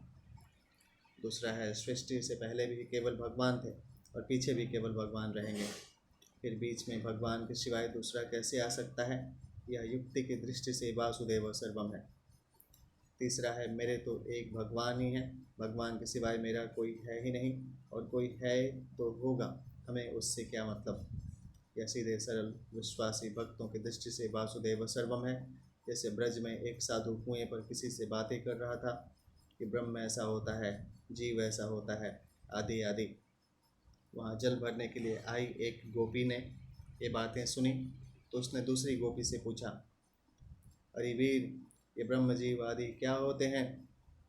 वह गोपी बोली कि ये हमारे लाला के ही कोई सगे संबंधी होंगे, तभी साधु लोग उनकी बात करते हैं, नहीं तो साधुओं को लाला के सिवाय और से क्या मतलब।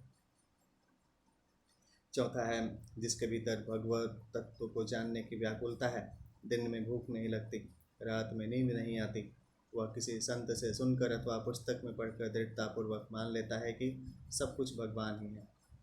भगवान कैसे हैं इसका तो पता नहीं, पर भगवान के सिवाय कुछ नहीं है, यह संत के वचनों पर विश्वास की दृष्टि से वासुदेव सर्वम है। संत वचन पर प्रत्यक्ष से भी बढ़कर विश्वास होने पर फिर वैसा ही देखने लग जाता है, अर्थात अनुभव हो जाता है। दार्शनिक दृष्टि से विचार करें तो सत्ता एक ही हो सकती है, दो नहीं।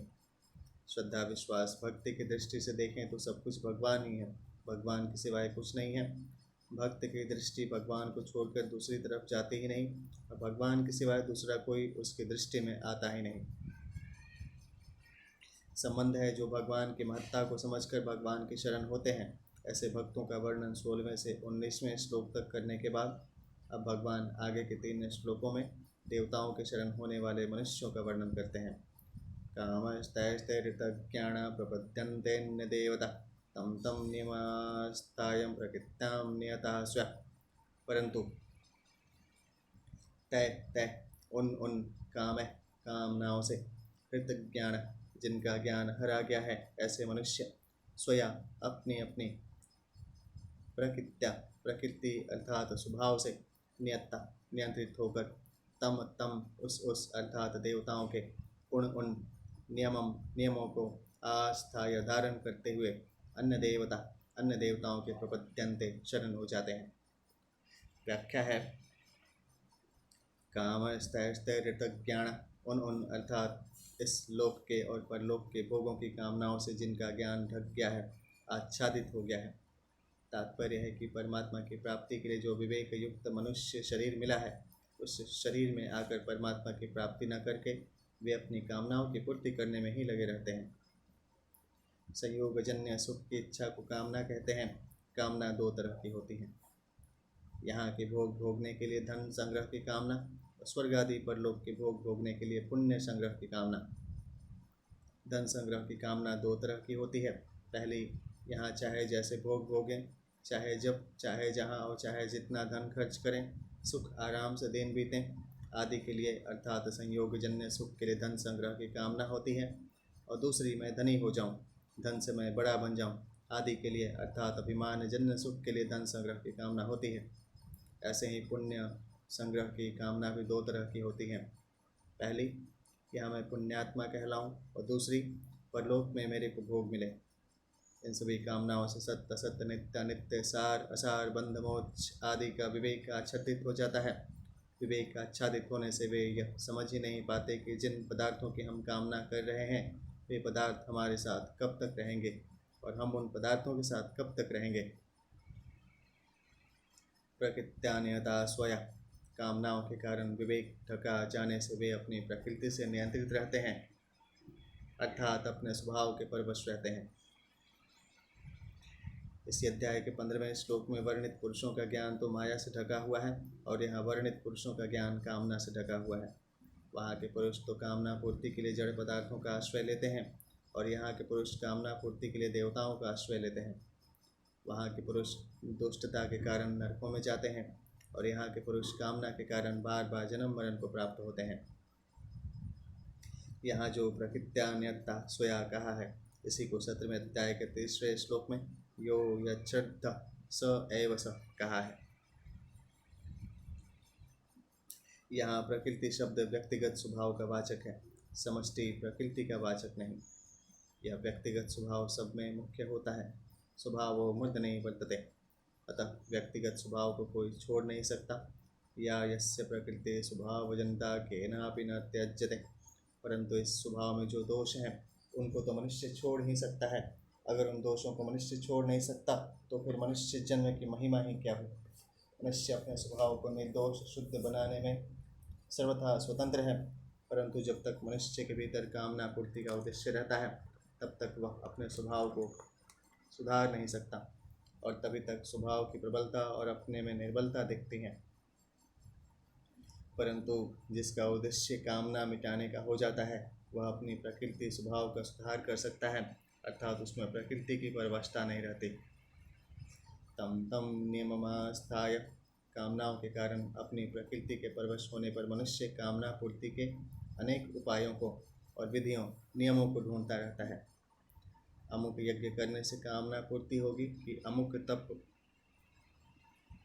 करने से, अमुक दान देने से कामना पूरी होगी कि अमुक मंत्र का जप करने से, आदि आदि उपाय खोजता रहता है। उन उपायों की विधियां अर्थात नियम अलग अलग होते हैं। जैसे अमुक कामना पूर्ति के लिए अमुक विधि से यज्ञ आदि करना चाहिए और अमुक स्थान पर करना चाहिए, आदि आदि। इस तरह मनुष्य अपनी कामना पूर्ति के लिए अनेक उपायों और नियमों को धारण करता है। प्रपद्यन्ते अन्य देवता। कामना पूर्ति के लिए अनेक उपायों और नियमों को धारण करके मनुष्य अन्य देवताओं की शरण लेते हैं, भगवान की शरण नहीं लेते। यहाँ अन्य देवता कहने का तात्पर्य है कि वे देवताओं को भगवत स्वरूप नहीं मानते हैं, प्रत्युत उनकी अलग सत्ता मानते हैं। इसी से उनको अंत वाला नाशवान फल मिलता है। अंतवत्तु फलम तेषां, गीता के 7वें अध्याय का 23वां। अगर वे देवताओं की अलग सत्ता न मानकर उनको भगवत स्वरूप ही माने तो फिर उनको अंत वाला फल नहीं मिलेगा, प्रत्युत अविनाशी फल मिलेगा। यहाँ देवताओं की शरण लेने में दो कारण मुख्य हुए, एक कामना और एक अपने स्वभाव की परवशता। परिशिष्ट भाव है भगवान के अर्थार्थी और आर्त भक्तों में जो कामनाएं हैं वही कामनाएं इस श्लोक में वर्णित मनुष्यों में भी हैं, परंतु दोनों में फर्क यह है कि अर्थार्थी और आर्त भक्तों में कामना की मुख्यता नहीं है, प्रत्युत भगवान की मुख्यता है, इसलिए वे हृतज्ञान नहीं है। परंतु यहाँ वर्णित मनुष्यों में कामना की मुख्यता है, इसलिए हृतज्ञान है। अर्थार्थी और आर्त भक्त तो केवल भगवान के ही शरण होते हैं, पर ये मनुष्य भगवान को छोड़कर अन्य देवताओं के शरण होते हैं। कामनाएं, देवता, मनुष्य और नियम ये सभी अनेक हुआ करते हैं। अगर अनेक कामनाएं होने पर भी उपास्य देव एक परमात्मा हो तो वे उपासक का उद्धार कर देंगे, परंतु कामनाएं भी अनेक हों और उपास्य देव भी अनेक हों तो उद्धार कौन करेगा। एक भगवान के सिवाय दूसरी कोई वस्तु है ही नहीं। यह ज्ञान सुख की कामना के कारण ढक जाता है। यह कामना न तो प्रकृति की बनाई हुई है और न परमात्मा की बनाई हुई है, प्रत्युत मनुष्य की अपनी बनाई हुई है, इसलिए इसको मिटाने की जिम्मेवारी मनुष्य पर ही है। हितज्ञान कहने का तात्पर्य है कि यह ज्ञान नष्ट नहीं हुआ है, प्रत्युत कामना के कारण हरा गया है। इस बात को गीता में मायया अपहृतज्ञान 7वें अध्याय का 15वां, अज्ञानेनावृतं ज्ञानम 5वें अध्याय का 15वां आदि पदों से भी कहा गया है। इसी अध्याय के 15वें श्लोक में आए मायया अपहृतज्ञान पद में तमोगुण की प्रधानता और रजोगुण की गौणता है, पर यहाँ आए काम स्थैर्यज्ञान पद में रजोगुण की प्रधानता और तमोगुण की गौणता है। माययापहृतज्ञान पद में अर्थ की इच्छा मुख्य है और काम स्थैर्यज्ञान पद में भोगों की इच्छा मुख्य है। दोनों में फर्क यह है कि माया से अपहृत ज्ञान वाले मनुष्य देवताओं का पूजन नहीं करते, पर कामनाओं से अपहृत ज्ञान वाले मनुष्य देवताओं का पूजन कर सकते हैं। कारण कि अर्थ से अरुचि नहीं होती, जिमी प्रति लाभ लोभ अधिकाई, पर भोगों से अरुचि होती ही है। माया अपहृत ज्ञान में तो आसुर भाव का झूठ कपट बेईमानी आदि का आश्रय है, पर काम स्थैर्यज्ञान में देवताओं का आश्रय है। स्वया कहने का तात्पर्य है कि अपनी अपनी प्रकृति के अनुसार सबकी कामनाएं भी अलग अलग होती हैं, अतः माया अपहृत ज्ञान में तो विशेष चढ़ता है, पर काम स्थैर्यज्ञान ज्ञान में उनकी अपेक्षा चेतनता है। ओम नमो दिव्याय महादिव्याय शिवाय सत्यम नमः। नमो प्रकृते भद्राय नियतः पंथा स्मृताम्। ओम विष्णु नमः। यो यो यां यां तनुं भक्तं श्रद्धया चेतुमिच्छति तस्य तस्याचलां श्रद्धां तामेव विदधाम्यहम्। यह मतलब जो भक्त मतलब भक्त, याम याम जिस जिस, तनु मतलब देवता का, श्रद्धापूर्वक अर्चितुम पूजन करना, इच्छति चाहता है, तस्य उस देवता में, एव मतलब ही, अहम मतलब मैं, ताम मतलब उसी, श्रद्धा को, अचलाम दृढ़ विदधामी कर देता हूँ। व्याख्या है यो यो याम याम तनुम भक्त तामेव विदधाम्यहम्। जो मनुष्य जिस देवता का भक्त होकर श्रद्धापूर्वक यजन पूजन करना चाहता है, उस मनुष्य की श्रद्धा उस देवता के प्रति मैं अचल दृढ़ कर देता हूँ। वे दूसरों में न लगकर मेरे में ही लग जाएं, ऐसा मैं नहीं करता। यद्यपि उन देवताओं में लगने से कामना के कारण उनका कल्याण नहीं होता, फिर भी मैं उनको उनमें लगा देता हूँ।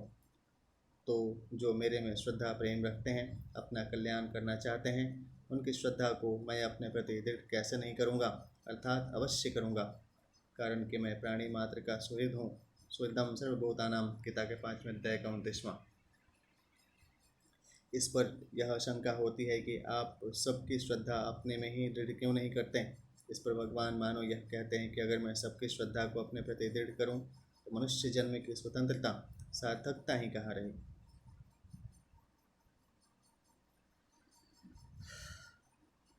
तथा मेरी स्वार्थपरता का त्याग कहाँ हुआ।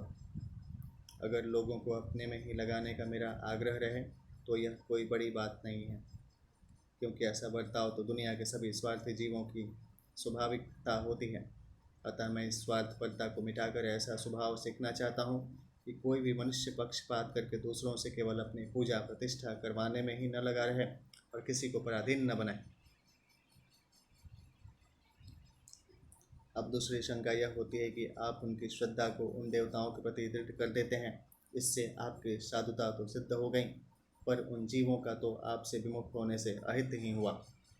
इसका समाधान यह है कि अगर मैं उनकी श्रद्धा को दूसरों से हटाकर अपने में लगाने का भाव रखूँगा तो उनकी मेरे में अश्रद्धा हो जाएगी, परंतु अगर मैं अपने में लगाने का भाव नहीं रखूँगा और उनको स्वतंत्रता दूँगा तो स्वतंत्रता को पाने वालों में जो बुद्धिमान होंगे वे मेरे इस बर्ताव को देखकर मेरी तरफ ही आकृष्ट होंगे। अतः उनके उद्धार का यही तरीका बढ़िया है। अब तीसरी शंका यह होती है कि जब आप स्वयं उनकी श्रद्धा को दूसरों में दृढ़ कर देते हैं तो फिर उस श्रद्धा को कोई मिटा ही नहीं सकता, फिर तो उसका पतन ही होता चला जाएगा। इसका समाधान यह है कि मैं उनकी श्रद्धा को देवताओं के प्रति ही दृढ़ करता रहूं, दूसरों के प्रति नहीं। ऐसी बात नहीं है, मैं तो उनको उनकी इच्छा के अनुसार ही उनकी श्रद्धा को दृढ़ करता हूँ, और अपनी इच्छा को बदलने में मनुष्य स्वतंत्र है, योग्य है। इच्छा को बदलने में वे परवश, निर्बल और अयोग्य नहीं है। अगर इच्छा को बदलने में वे परवश होते तो फिर मनुष्य जन्म की महिमा ही कहाँ रही, और इच्छा कामना का त्याग करने की आज्ञा भी मैं कैसे दे सकता था। जही शत्रुम महाबाहो काम रूपम दुरासदम, गीता का अध्याय का 43वां। जो अपने को तथा दूसरों को भी जाने वह चेतन है, और जो अपने को तथा दूसरों को भी नहीं जाने वह जड़ है। दूसरा है जैसे यहाँ यो यह याम याम आया है, ऐसे ही 8वें अध्याय के 6ठे श्लोक में यम यम वापि स्मरम भावम आया है। 2 बार यत शब्द का अर्थात यो यह याम याम और यम यम शब्दों का प्रयोग करने का तात्पर्य है कि जैसे मनुष्य उपासना करने में स्वतंत्र है, अर्थात देवताओं की उपासना करे चाहे मेरी उपासना करे, इसमें वह स्वतंत्र है, ऐसे ही अंत काल में स्मरण करने में भी मनुष्य सर्वथा स्वतंत्र है, अर्थात मेरा स्मरण करे चाहे किसी और का स्मरण करे, इसमें वह स्वतंत्र है। परिशिष्ट भाव है, प्रायः मनुष्य दूसरे मनुष्यों को अपनी तरफ लगाना चाहते हैं, अपना शिष्य या दास बनाना चाहते हैं, अपने संप्रदाय में लाना चाहते हैं, अपने में श्रद्धा करवाना चाहते हैं, अपना पूजन आदर मान सम्मान करवाना चाहते हैं, अपनी बात मनवाना चाहते हैं, परंतु भगवान सर्वोपरि होते हुए भी किसी को अपने अधीन नहीं बनाते। प्रत्युत जो जहाँ श्रद्धा रखता है उसकी श्रद्धा को वहीं दृढ़ कर देते हैं। यह भगवान की कितनी उदारता है, निष्पक्षता है। भगवान की दृष्टि में सब कुछ उनका ही स्वरूप है। मत्तः परतरम नान्यत् किंचित् अस्ति, इसलिए भगवान में किसी के प्रति किंचित मात्र भी पक्षपात नहीं है, परंतु भगवान का यह पक्षपात रहित स्वभाव सहज ही समझने में नहीं आता, प्रत्युत गहरा विचार करने से ही समझ में आता है। अगर यह स्वभाव किसी की समझ में आ जाए तो वह भगवान का भक्त हो जाएगा। उमा राम स्वभाव जेहि जाना, ताहि भजन उत्तज भावन आना, मानस के सुंदरकांड का 34वां का दूसरा। स सर्वविद भजते माम सर्वभावेन भारत, गीता के 15वें अध्याय का 19वां। दूसरे को अपना दास वही बनाता है जिसमें कोई कमी है। भगवान में कोई कमी है ही नहीं, इसलिए वे अपनी तरफ से किसी को अपना दास अधीन कैसे बना सकते हैं। परंतु कोई उनका दास बनना चाहे तो वे मना नहीं करते और दयापूर्वक उसको दास स्वीकार कर लेते हैं। यह उनकी विशेष उदारता है। जैसे छोटे से बालक को देखकर कोई व्यक्ति रीझ जाता है तो इसका अर्थ यह नहीं है कि उस बालक से उसका कोई स्वार्थ भाव है। ऐसे ही जो भगवान का दास बनता है उसके सरल भाव से भगवान रीझ जाते हैं। मोरे अधिक दास पर प्रीति, मानस के उत्तरकांड का 16वें का चौथा। गीता के 18वें अध्याय में जब भगवान के द्वारा यथेच्छसि तथा कुरु सुनकर अर्जुन घबरा गए, तब भगवान दया परवश होकर अर्जुन से बोले कि तू मेरी शरण में आ जा, मामेकम शरणम व्रज। 18वें अध्याय का 66वां है। परंतु ऐसा कहने से पहले भगवान ने कहा कि यह सबसे अत्यंत गोपनीय बात है, 18वें अध्याय का 64वां श्लोक। और बाद में भी कहा कि इसे हर किसी को मत कहना, 18वें अध्याय का 67वां श्लोक। इससे सिद्ध होता है कि दूसरे को अपना दास बनाने की नियत न होने पर भी अगर कोई दूसरा सहारा न मिलने पर मनुष्य घबरा जाए और उनका दास बनना चाहे तो भगवान दया परवश होकर उसको स्वीकार कर लेते हैं। तात्पर्य यह हुआ कि जो किसी देवता पर श्रद्धा रखता है उसकी श्रद्धा को भगवान उस देवता में दृढ़ कर देते हैं, और जो भगवान पर श्रद्धा रखता है उसकी श्रद्धा को भगवान अपने में दृढ़ कर दें। इसमें संदेह ही क्या है, कारण कि भगवान की दृष्टि भक्त के हित के लिए ही होती है, अपने स्वार्थ के लिए नहीं। स तया श्रद्धां युक्तस्तस्याराधनमीहते लभते च ततः कामान् मय्येव विहितान् हितान्। तया मतलब उस मेरे द्वारा दृढ़ की हुई श्रद्धा से युक्त होकर, सह मतलब वह मनुष्य, तस्य मतलब उस देवता की, आराधनम सकाम भावपूर्वक उपासना, यहते करता है, च यानी और, तत्तः मतलब उसकी, कामान वह कामना, लभते पूरी भी होती है, ही मतलब परंतु, तान मतलब वह कामना पूर्ति, मया मतलब मेरे द्वारा, एवं मतलब ही विहितान विहित की हुई होती हैं। व्याख्या है सत्या श्रद्धा युक्त ममेव विहितान हितान। मेरे द्वारा दृढ़ की हुई श्रद्धा से संपन्न हुआ वह मनुष्य उस देवता की आराधना की चेष्टा करता है और उस देवता से जिस कामना पूर्ति की आशा रखता है उस कामना की पूर्ति होती है। यद्यपि वास्तव में उस कामना की पूर्ति मेरे द्वारा ही की हुई होती है, परंतु वह उसको देवता से ही पूरी की हुई मानता है। वास्तव में देवताओं में मेरी ही शक्ति है और मेरे ही विधान से वे उनकी कामना पूर्ति करते हैं। जैसे सरकारी अफसरों को एक सीमित अधिकार दिया जाता है कि तुम लोग अमुक विभाग में अमुक अवसर पर इतना खर्च कर सकते हो, इतना इनाम दे सकते हो, ऐसे ही देवताओं में एक सीमा तक ही देने की शक्ति होती है, अतः वे उतना ही दे सकते हैं, अधिक नहीं। देवताओं में अधिक से अधिक इतनी शक्ति होती है कि वे अपने अपने उपासकों को अपने अपने लोकों में ले जा सकते हैं, परंतु अपनी उपासना का फल भोगने पर उनको वहाँ से लौटकर पुनः संसार में आना पड़ता है। गीता के 8वें अध्याय का 16वां श्लोक। यहाँ मयैव कहने का तात्पर्य है कि संसार में स्वतः जो कुछ संचालन हो रहा है वह सब मेरा ही किया हुआ है, अतः जिस किसी को जो कुछ मिलता है वह सब मेरे द्वारा विधान किया हुआ ही मिलता है, कारण कि मेरे सिवाय विधान करने वाला दूसरा कोई नहीं है। अगर कोई मनुष्य इस रहस्य को समझ ले तो फिर वह केवल मेरी तरफ ही खींचेगा। परिशिष्ट भाव है, भगवान ने सब देवताओं को अलग अलग और सीमित अधिकार दिए हुए हैं, परंतु भगवान का अधिकार असीम है। भगवान में यह विशेषता है कि वे किसी पर शासन नहीं करते, किसी को अपना गुलाम नहीं बनाते, किसी को अपना चेला नहीं बनाते, प्रत्युत हर एक को अपना मित्र बनाते हैं, अपने समान बनाते हैं। जैसे निषाद राज सिद्ध भक्त था, विभीषण साधक था और सुग्रीव विषयी था, पर भगवान श्री राम ने तीनों को ही अपने सखा बनाया। यह विशेषता देवताओं आदि किसी में भी नहीं है, इसलिए वेदों में भी भगवान को जीव का सखा बताया गया है। द्वा सुपर्णा सयुजाम सखाया समानम वृक्षम परिशस्व जाते। मुंडकोपनिषद इस अध्याय के पहले का पैदा, श्वेता उपनिषद 4थे अध्याय का 6ठा। गीता में भी भगवान ने अर्जुन को कहा है भक्तो असी में सखा चेति, 4थे अध्याय का 3रा। यहाँ भगवान ने भक्त तो अर्जुन की दृष्टि से कहा है, पर अपने दृष्टि से सखा कहा है। मम एवांशु जीवलोके, 15वें अध्याय का 7वां। इन पदों में भी भगवान ने एव पद से जीव को साक्षात अपना स्वरूप बताया है, यह मेरा ही अंश है। ऐसा कहने का तात्पर्य है कि इसमें प्रकृति का अंश बिल्कुल नहीं है। अब संबंध है, भगवान उपासना के अनुसार फल का वर्णन करते हैं। अंतवत्तु फलम तेषां तद्भवत्यल्पमेधसां देवान् देवयजो यान्ति मद्भक्ता यान्ति मामपि। तू मतलब परंतु, तेषां मतलब उन, अल्पमेघसां तुच्छ बुद्धि वाले मनुष्यों को, तत्त मतलब उन देवताओं की आराधना का, फलम मतलब फल, अंतवत्त अंत वाला नाशवान ही भवत्ति मिलता है। देवयज देवताओं का पूजन करने वाले, देवान देवताओं को, यान्ति प्राप्त होते हैं, और मद्भक्ता मेरे भक्त, माम मतलब मुझे, अपि मतलब ही, यान्ति प्राप्त होते हैं। व्याख्या है अंतवत्तुम फलम तेषां तद्वल्यल्पमेधसाम। देवताओं की उपासना करने वाले अल्प बुद्धि युक्त मनुष्यों को अंत वाला अर्थात सीमित और नाशवान फल मिलता है। यहाँ शंका होती है कि भगवान के द्वारा विधान किया हुआ फल तो नित्य ही होना चाहिए, फिर उनको अनित्य फल क्यों मिलता है? इसका समाधान यह है कि एक तो उनमें नाशवान पदार्थों की कामना है, और दूसरी बात वे देवताओं को भगवान से अलग मानते हैं, इसलिए उनको नाशवान फल मिलता है। परंतु उनको दो उपायों से अविनाशी फल मिल सकता है। एक तो वे कामना न रखकर निष्काम भाव से देवताओं की उपासना करें और उनको अविनाशी फल मिल जाएगा, और दूसरा वे देवताओं को भगवान से भिन्न न समझकर अर्थात भगवत स्वरूप ही समझकर उनकी उपासना करें। तो यदि कामना रह भी जाएगी तो भी समय पाकर उनको अविनाशी फल मिल सकता है, अर्थात भगवत प्राप्ति हो सकती है।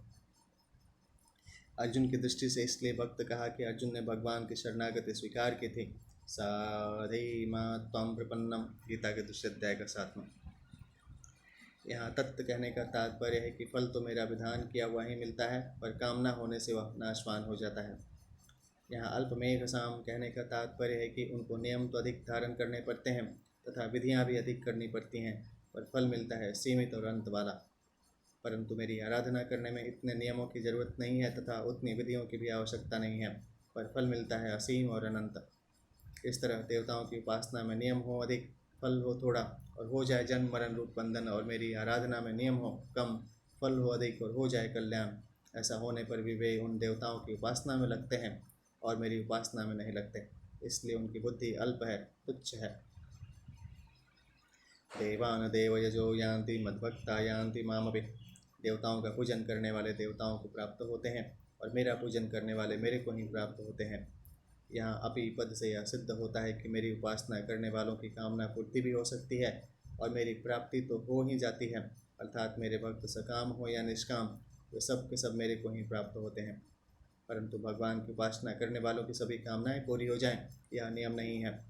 भगवान उचित समझे तो पूरी कर भी दें और न भी करें, अर्थात उनका हित होता है तो पूरी कर देते हैं, और अहित होता है तो कितना ही पुकारने पर तथा रोने पर भी पूरी नहीं करते। यह नियम है कि भगवान का भजन करने से भगवान के नित्य संबंध की स्मृति हो जाती है, क्योंकि भगवान का संबंध सदा रहने वाला है। अतः भगवान की प्राप्ति होने पर फिर संसार में लौटकर नहीं आना पड़ता। यदगत्वा न निवर्तन्ते, 15वें अध्याय का 6 है। परंतु देवताओं का संबंध सदा रहने वाला नहीं है, क्योंकि वह कर्म जनित है। अतः देवता लोक की प्राप्ति होने पर संसार में लौटकर आना ही पड़ता है। क्षणे पुण्य मर्त्यलोकम विशन्ति, 9वें अध्याय का 21वां। मेरा भजन करने वाले मेरे को ही प्राप्त होते हैं, इसी भाव को लेकर भगवान ने अर्थार्थी, आर्त, जिज्ञासु और ज्ञानी चारों प्रकार के भक्तों को सुकृति और उदार कहा है। 7वें अध्याय का 16वां और 18वां श्लोक। यहाँ मत भक्ता यान्ति मामापि का तात्पर्य है कि जीव कैसे ही आचरण वाला क्यों न हो, अर्थात वह दुराचारी से दुराचारी क्यों न हो, आखिर है तो मेरा ही अंश। उसने केवल आसक्ति और आग्रह पूर्वक संसार के साथ संबंध जोड़ लिया है। अगर संसार की आसक्ति और आग्रह न हो तो उसे मेरी प्राप्ति हो ही जाएगी।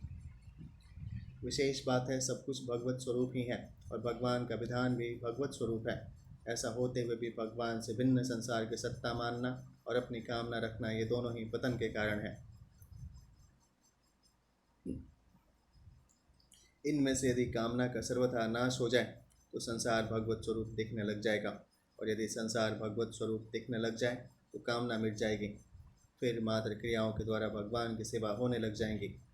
अगर संसार का भगवत स्वरूप दिखना और कामना का नाश होना दोनों एक साथ हो जाएं तो फिर कहना ही क्या है। परिशिष्ट भाव है, देवताओं की उपासना करने वाले तो अधिक से अधिक देवताओं के पुनरावर्ती लोकों में ही जा सकते हैं, पर भगवान की उपासना करने वाले भगवान को ही प्राप्त होते हैं। हाँ, अगर साधक के देवताओं में भगवत बुद्धि हो अथवा अपने में निष्काम भाव हो तो उसका उद्धार हो जाएगा, अर्थात वह भी भगवान को प्राप्त हो जाएगा। परंतु देवताओं में भगवत बुद्धि न हो और अपने में निष्काम भाव भी न हो तो उद्धार नहीं होगा। देवताओं की उपासना का दोष यह है कि उसका फल अंत वाला अर्थात नाशवान होता है, क्योंकि देवता खुद भी सीमित अधिकार वाले हैं। अतः जो भगवान को छोड़कर अन्य देवताओं की उपासना करते हैं वे अल्प बुद्धि वाले हैं। यदि वे अल्प बुद्धि वाले न होते तो नाशवान फल देने वाले देवताओं की उपासना क्यों करते। भगवान की ही उपासना करते अथवा देवताओं में भगवत बुद्धि करते। भगवान की उपासना तो बड़ी सुगम है, उसमें विधि की, नियम की, परिश्रम की जरूरत नहीं है, उसमें तो केवल भाव की ही प्रधानता है।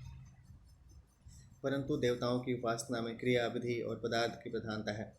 मनुष्य को संसार के कितनी ही विद्याओं का, कला कौशल आदि का ज्ञान हो जाए तो भी वह अल्पमेघा, तुच्छ बुद्धि वाला ही है। वह ज्ञान वास्तव में अज्ञान को दृढ़ करने वाला है, परंतु जिसने भगवान को जान लिया है उसको किसी सांसारिक विद्या, कला कौशल आदि का ज्ञान न होने पर भी वह सर्ववित्त, सब कुछ जानने वाला है। गीता के 15वें अध्याय का 19वां श्लोक। संबंध है, यद्यपि देवताओं की उपासना का फल सीमित और अंत वाला होता है, फिर भी मनुष्य उसमें क्यों उलझ जाते हैं, भगवान में क्यों नहीं लगते? इसका उत्तर आगे के श्लोक में देते हैं।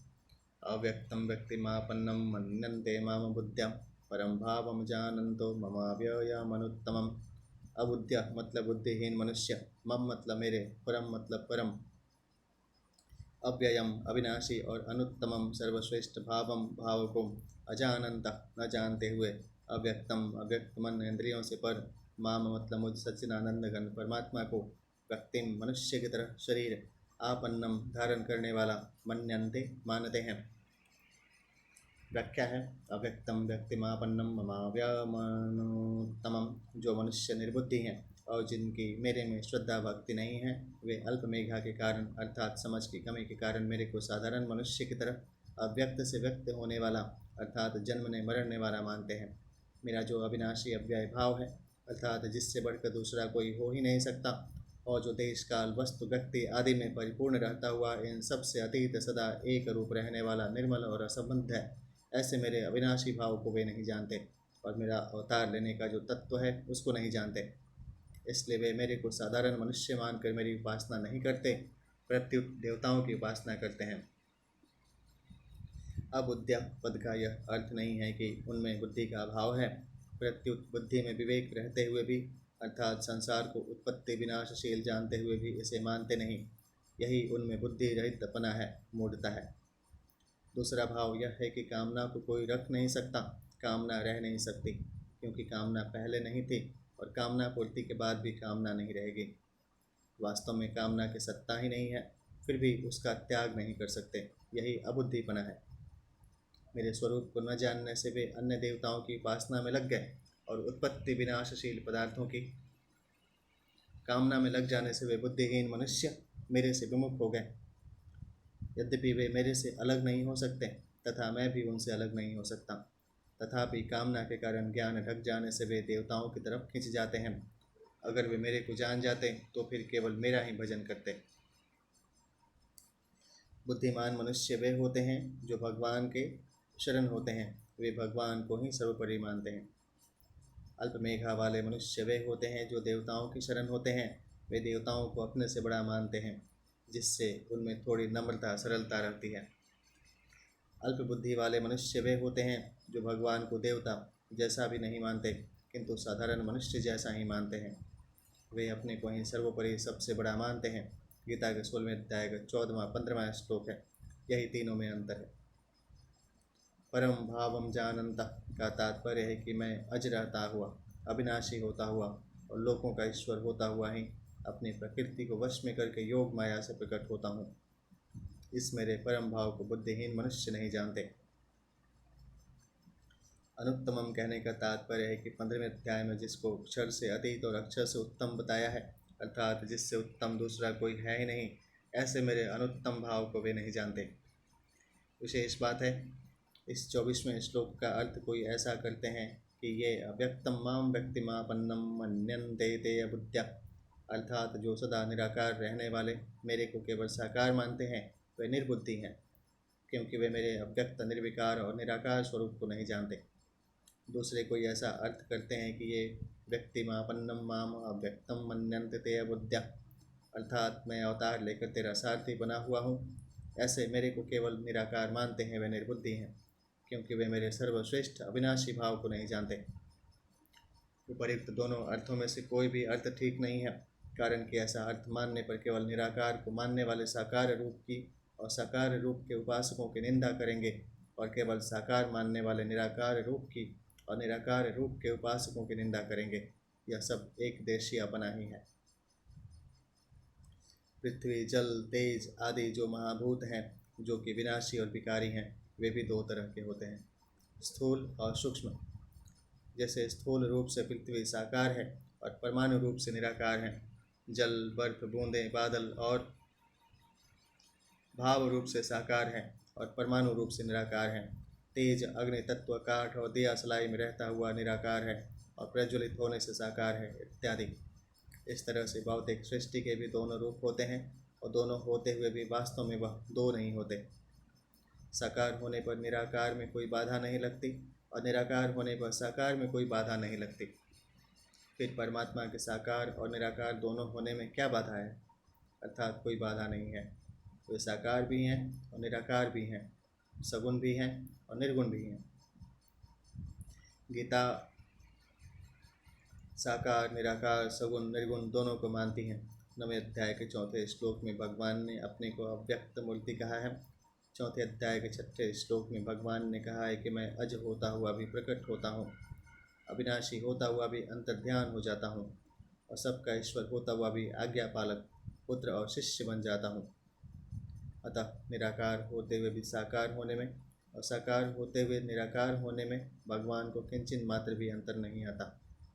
ऐसे भगवान के स्वरूप को न जानने के कारण लोग उनके विषय में तरह तरह की कल्पनाएं किया करते हैं। परिशिष्ट भाव है, भगवान व्यक्त भी हैं और अव्यक्त भी हैं, लौकिक भी हैं और अलौकिक भी हैं।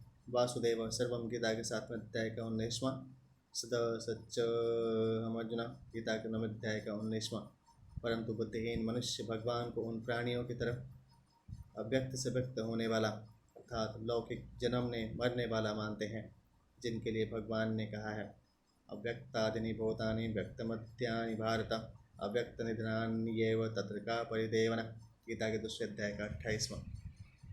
हे भारत, सभी प्राणी जन्म से पहले अप्रकट थे और मरने के बाद अप्रकट हो जाएंगे, केवल बीच में ही प्रकट दिखते हैं। अतः इसमें शोक करने की बात ही क्या है? भगवान मनुष्यों की तरफ अव्यक्त से व्यक्त नहीं होते, प्रत्युत अव्यक्त रहते हुए भी व्यक्त होते हैं और व्यक्त होते हुए भी अव्यक्त रहते हैं। परम भगवान देवताओं की उपासना करने वालों को श्रद्धा भी देते हैं और उनकी उपासना का फल भी देते हैं।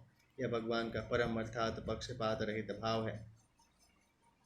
अव्ययम देवता सापेक्ष अविनाशी अमर हैं, सर्वथा अविनाशी नहीं, परंतु भगवान निरपेक्ष अविनाशी हैं। उनके समान अविनाशी दूसरा कोई नहीं है और हो भी नहीं सकता। अनुत्तमम भगवान प्राणी मात्र का हित चाहते हैं। यह भगवान का सर्वश्रेष्ठ भाव है, इससे श्रेष्ठ दूसरा कोई भाव हो ही नहीं सकता। संबंध है भगवान को साधारण मनुष्य मानने में क्या कारण है, इस पर आगे का श्लोक कहते हैं। न हम प्रकाश सर्वस्यम योग माया समावृता मूढ़ोऽयं न विजानाति लोकमाममोजमव्ययम्।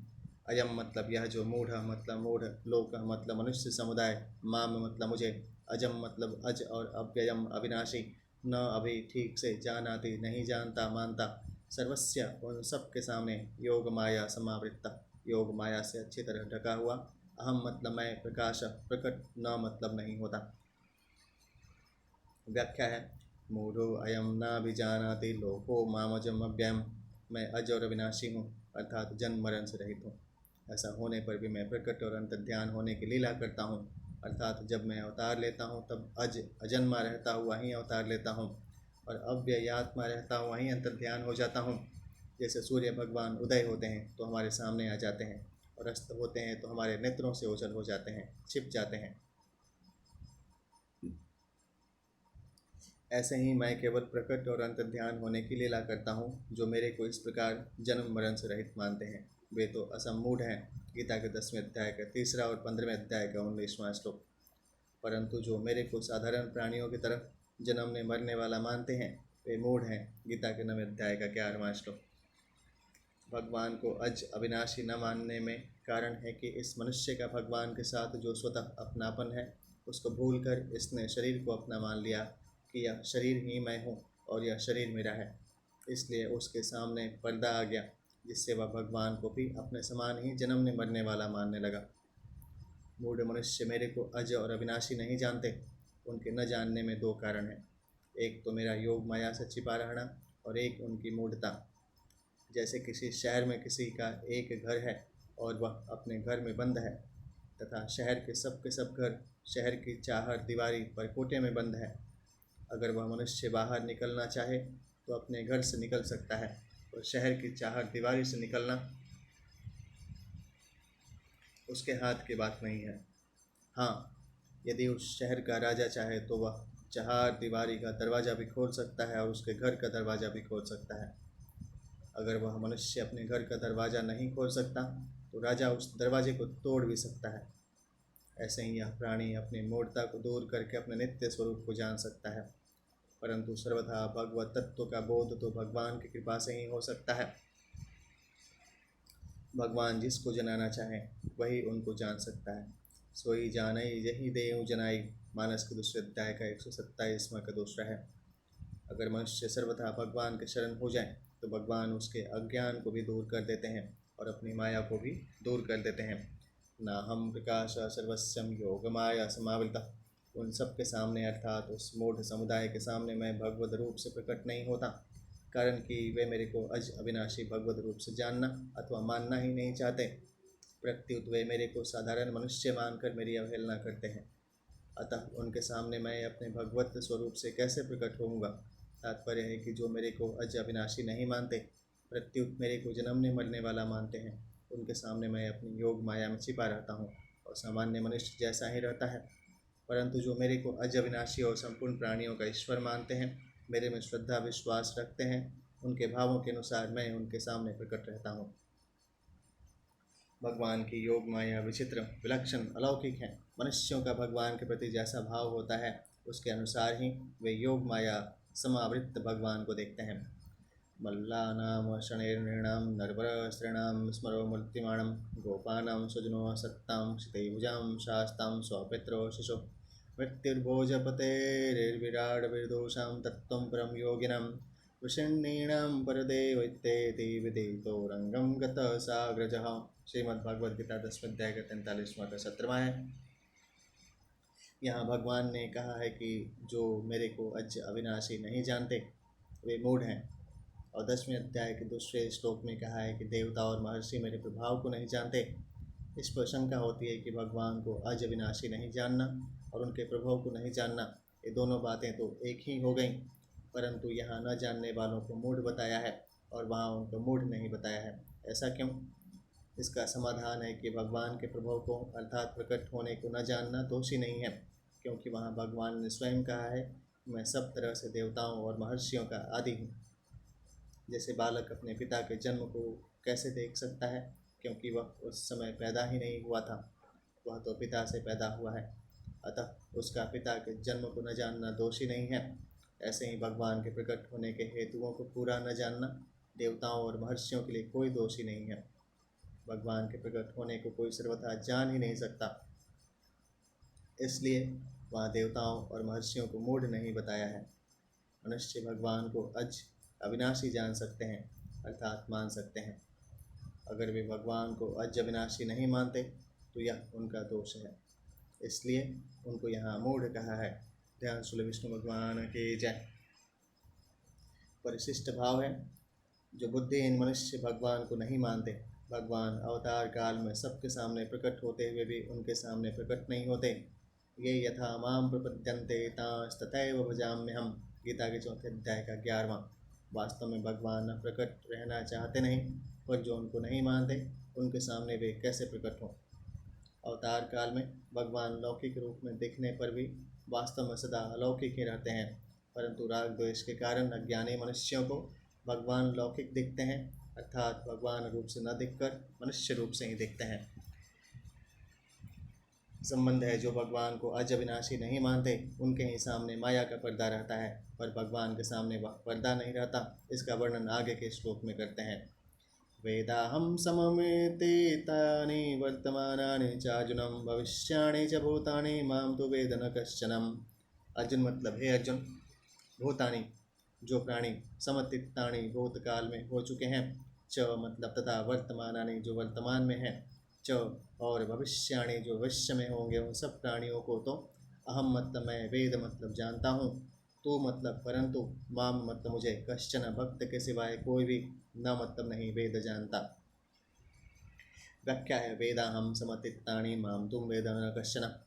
यहाँ भगवान ने प्राणियों के लिए तो भूत वर्तमान और भविष्य काल के 3 विशेषण दिए हैं, परंतु अपने लिए अहम वेद पदों से केवल वर्तमान काल का ही प्रयोग किया है। इसका तात्पर्य यह है कि भगवान की दृष्टि में भूत, भविष्य और वर्तमान ये तीनों काल वर्तमान ही हैं। अतः भूत के प्राणी हो, भविष्य के प्राणी हो अथवा वर्तमान के प्राणी हो, सभी भगवान की दृष्टि में वर्तमान होने से भगवान सभी को जानते हैं। भूत, भविष्य और वर्तमान ये तीनों काल तो प्राणियों की दृष्टि में है, भगवान की दृष्टि में नहीं। जैसे सिनेमा देखने वालों के लिए भूत, वर्तमान और भविष्य काल का भेद रहता है, और सिनेमा की फिल्म में सब कुछ वर्तमान है, ऐसे ही प्राणियों की दृष्टि में भूत, वर्तमान और भविष्य काल का भेद रहता है, पर भगवान की दृष्टि में सब कुछ वर्तमान ही रहता है। जिस समय भगवान श्री कृष्ण बलराम जी के साथ रंगभूमि में पधारे, उस समय वे पहलवानों को वज्र कठोर शरीर, साधारण मनुष्यों को नररत्न, स्त्रियों को मूर्तिमान कामदेव, गोपों को स्वजन, दुष्ट राजाओं को दंड देने वाले शासक, माता पिता के समान बड़े, बूढ़ों को शिशु, कंस को मृत्यु, अज्ञानियों को विराट, योगियों को परम तत्व और भक्त शिरोमणि वृष्णिवंशियों को अपने इष्ट देव जान पड़े। जिन कह रही भावना जैसी, प्रभु मूर्त तिन देखी तैसी। मानस के पहले अध्याय का 241वां का दूसरा है। कारण कि संपूर्ण प्राणी काल के अंतर्गत हैं, यानी यहाँ पर वर्तमान है, ऐसे ही प्राणियों की दृष्टि में भूत, वर्तमान और भविष्य काल का भेद रहता है, पर भगवान की दृष्टि में सब कुछ वर्तमान ही रहता है। कारण कि संपूर्ण प्राणी काल के अंतर्गत हैं और भगवान काल से अतीत हैं। देश, काल, वस्तु, व्यक्ति, घटना, परिस्थिति आदि बदलते रहते हैं, और भगवान हरदम वैसे के वैसे ही रहते हैं। काल के अंतर्गत आए हुए प्राणियों का ज्ञान सीमित होता है, और भगवान का ज्ञान असीम है। उन प्राणियों में भी कोई योग का अभ्यास करके ज्ञान बढ़ा लेंगे तो वे युज्य ज्ञान योगी होंगे, और जिस समय जिस वस्तु को जानना चाहेंगे उस समय उसी वस्तु को वे जानेंगे। परंतु भगवान तो युक्त योगी हैं, अर्थात बिना योग का अभ्यास किए ही वे मात्र जीवों को और मात्र संसार को सब समय स्वतः जानते हैं। भूत, भविष्य और वर्तमान के सभी जीव नित्य निरंतर भगवान में ही रहते हैं, भगवान से कभी अलग हो ही नहीं सकते। भगवान में भी यह ताकत नहीं है कि वे जीवों से अलग हो जाएं, अतः प्राणी कहीं भी रहे वे कभी भी भगवान की दृष्टि से ओझल नहीं हो सकते। मातु वेदना कश्चन का तात्पर्य है कि पूर्व श्लोक में कहे हुए मूढ़ समुदाय में से मेरे को कोई नहीं जानता, अर्थात जो मेरे को अज और अविनाशी नहीं मानते, प्रत्युत मेरे को साधारण मनुष्य जैसा जन्म में मरने वाला मानते हैं, उन मूढ़ों में से मेरे को कोई भी नहीं जानता, पर मैं सबको जानता हूँ। जैसे बाँस की चिक दरवाजे पर लटका देने से भीतर वाले तो बाहर वालों को पूर्णतया देखते हैं, और बाहर वाले केवल दरवाजे पर टंगी हुई चिक को ही देखते हैं, भीतर वालों को नहीं। ऐसे ही योग माया रूपी चिक से अच्छी तरह से आवृत्त होने के कारण भगवान को मूढ़ लोग नहीं देख पाते, पर भगवान सबको देखते हैं। यहाँ एक शंका होती है कि भगवान जब भविष्य में होने वाले सब प्राणियों को जानते हैं तो किसकी मुक्ति होगी और कौन बंधन में रहेगा, यह भी जानते ही हैं, क्योंकि भगवान का ज्ञान नित्य है। अतः वे जिसकी मुक्ति जानते हैं उनकी तो मुक्ति होगी, और जिनको बंधन में जानते हैं वे बंधन में ही रहेंगे। भगवान की सर्वज्ञता से तो मनुष्य की मुक्ति परतंत्र हो गई, मनुष्य के प्रयत्न से साध्य नहीं रही। इसका समाधान यह है कि भगवान ने अपनी तरफ से मनुष्य को अंतिम जन्म दिया है। अब इस जन्म में मनुष्य अपना उद्धार कर ले अथवा पतन कर ले, यह उसके ऊपर निर्भर करता है। गीता के 7वें अध्याय का 27वां और 8वें अध्याय का 6ठा श्लोक है, उसके उद्धार अथवा पतन का निर्णय भगवान नहीं करते। इसी अध्याय के 19वें श्लोक में भगवान यह कह आए हैं कि बहुत जन्मों के इस अंतिम मनुष्य जन्म में जो सब कुछ वासुदेव ही हैं, ऐसे मेरे शरण होता है वह महात्मा दुर्लभ है। इसका तात्पर्य यह हुआ कि मनुष्य शरीर में संपूर्ण प्राणियों को यह स्वतंत्रता है कि वे अपने अनंत जन्मों के संचित कर्म समुदाय का नाश करके भगवान को प्राप्त कर सकते हैं, अपनी मुक्ति कर सकते हैं। अगर यही माना जाए कि कौन सा प्राणी आगे किस गति में जाएगा, ऐसा भगवान का संकल्प है, तो फिर अपना उद्धार करने में मनुष्य की स्वतंत्रता ही नहीं रहेगी। और ऐसा करो वैसा मत करो, या भगवान, संत, शास्त्र, गुरु आदि का उपदेश भी व्यर्थ हो जाएगा। इसके सिवाय जो जो मनुष्य जिस जिस देवता की उपासना करना चाहते हैं उस देवता के प्रति मैं उसकी श्रद्धा दृढ़ कर देता हूँ। 7वें अध्याय का 21वां श्लोक। और अंत समय में मनुष्य जिस जिस भाव का स्मरण करके शरीर छोड़ता है वह उसको ही प्राप्त होता है। 8वें अध्याय का 6ठा श्लोक। इस तरह उपासना और अंतकालीन स्मरण में स्वतंत्रता भी नहीं रहेगी जो भगवान ने मनुष्य मात्र को दे रखी है। बिना कारण कृपा करने वाले प्रभु जीव को मनुष्य शरीर देते हैं, जिससे यह जीव मनुष्य शरीर पाकर स्वतंत्रता से अपना कल्याण कर ले। गीता में 11वें अध्याय के 33वें श्लोक में जैसे भगवान ने अर्जुन से कहा, मयैवैते निहत्ता पूर्वमेव निमित्त मात्रम भव सभ्य साचिना, अर्थात मेरे द्वारा ये पहले ही मारे जा चुके हैं, तू केवल निमित्त मात्र बन जा। ऐसे ही मनुष्य मात्र को विवेक और उद्धार की पूर्ति सामग्री देकर भगवान ने कहा है कि तू अपना उद्धार कर ले, अर्थात अपने उद्धार में तू केवल निमित्त मात्र बन जा। मेरी कृपा तेरे साथ है। इस मनुष्य शरीर रूपी नौका को पाकर मेरी कृपा रूपी अनुकूल हवा से जो भवसागर को नहीं तरता, अर्थात अपना उद्धार नहीं करता, वह आत्महत्यारा है। मया अनुकूलेन नभस्वेतेरित्तं पुमान भक्तिं न तरेत स आत्मः। श्रीमद्भगवद्गीता का 11वें अध्याय का 20वां का 17वां है। कपहु करे करुणा नर देहि देत इस बिनु थे तुसने ही। मानस के 7वें अध्याय का 44वां का 3रा है। गीता में भी भगवान ने कहा है कि जो परमात्मा को सब जगह समान रीति से परिपूर्ण देखता है वह अपनी हत्या नहीं करता, इसलिए वह परम गति को प्राप्त होता है। 13वें अध्याय का 28वां श्लोक। इससे भी यह सिद्ध हुआ कि मनुष्य शरीर प्राप्त होने पर अपना उद्धार करने का अधिकार, सामर्थ्य, समझ आदि पूरी सामग्री मिलती है। ऐसा अमूल्य अवसर पाकर भी जो अपना उद्धार नहीं करता वह अपनी हत्या करता है और इसी से वह जन्म मरण में जाता है। अगर यह जीव मनुष्य शरीर पाकर शास्त्र और भगवान से विरुद्ध न चले तथा मिली हुई सामग्री का ठीक ठीक उपभोग करे तो इसकी मुक्ति स्वतः सिद्ध है, इसमें कोई बाधा लग ही नहीं सकती। मनुष्य के लिए यह खास बात है कि भगवान ने कृपा करके जो सामर्थ्य, समझ आदि सामग्री दी है उसका मैं दुरुपयोग नहीं करूँगा, भगवान के सिद्धांत के विरुद्ध नहीं चलूँगा, ऐसा वह अटल निश्चय कर ले और उस निश्चय पर डटा रहे। अगर अपनी असमर्थ से कभी दुरुपयोग भी हो जाए तो मन में उसकी जलन पैदा हो जाए और भगवान से कह दे कि हे नाथ, मेरे से गलती हो गई, अब ऐसी गलती कभी नहीं करूँगा। हे नाथ, ऐसा बल दो जिससे कभी आपके सिद्धांत से विपरीत न चलूँ, तो उसका प्रायश्चित हो जाता है और भगवान से मदद मिलती है। मनुष्य की असामर्थ्य दो तरह से होती है। एक असामर्थ्य यह होती है कि वह कर ही नहीं सकता, जैसे किसी नौकर से कोई मालिक यह कह दे कि तुम इस मकान को उठाकर 1 मील तक ले जाकर रख दो, तो वह यह काम कर ही नहीं सकता। दूसरी असामर्थ्य यह होती है कि वह कर तो सकता है और करना चाहता भी है, फिर भी समय पर प्रमादवश नहीं करता। यह असामर्थ्य साधक में आती रहती है। इसको दूर करने के लिए साधक भगवान से कहे कि हे नाथ, मैं ऐसा प्रमाद फिर कभी न करूं, ऐसी मेरे को शक्ति दो। भगवान की ही दी हुई स्वतंत्रता के कारण भगवान ऐसा संकल्प कभी कर ही नहीं सकते कि इस जीव के इतने जन्म होंगे। इतना ही नहीं, चर अचर अनंत जीवों के लिए भी भगवान ऐसा संकल्प नहीं करते कि उनके अनेक जन्म होंगे। हाँ, यह बात जरूर है कि मनुष्य के सिवाय दूसरे प्राणियों के पीछे परंपरा से कर्म फलों का तांता लगा हुआ है, जिससे वे बार बार जन्मते मरते रहते हैं। ऐसी परंपरा में पड़े हुए जीवों में से कोई जीव किसी कारण से मनुष्य शरीर में अथवा किसी अन्य योनि में भी प्रभु के चरणों की शरण हो जाती है, तो भगवान उसके अनंत जन्मों के पापों को नष्ट कर देते हैं।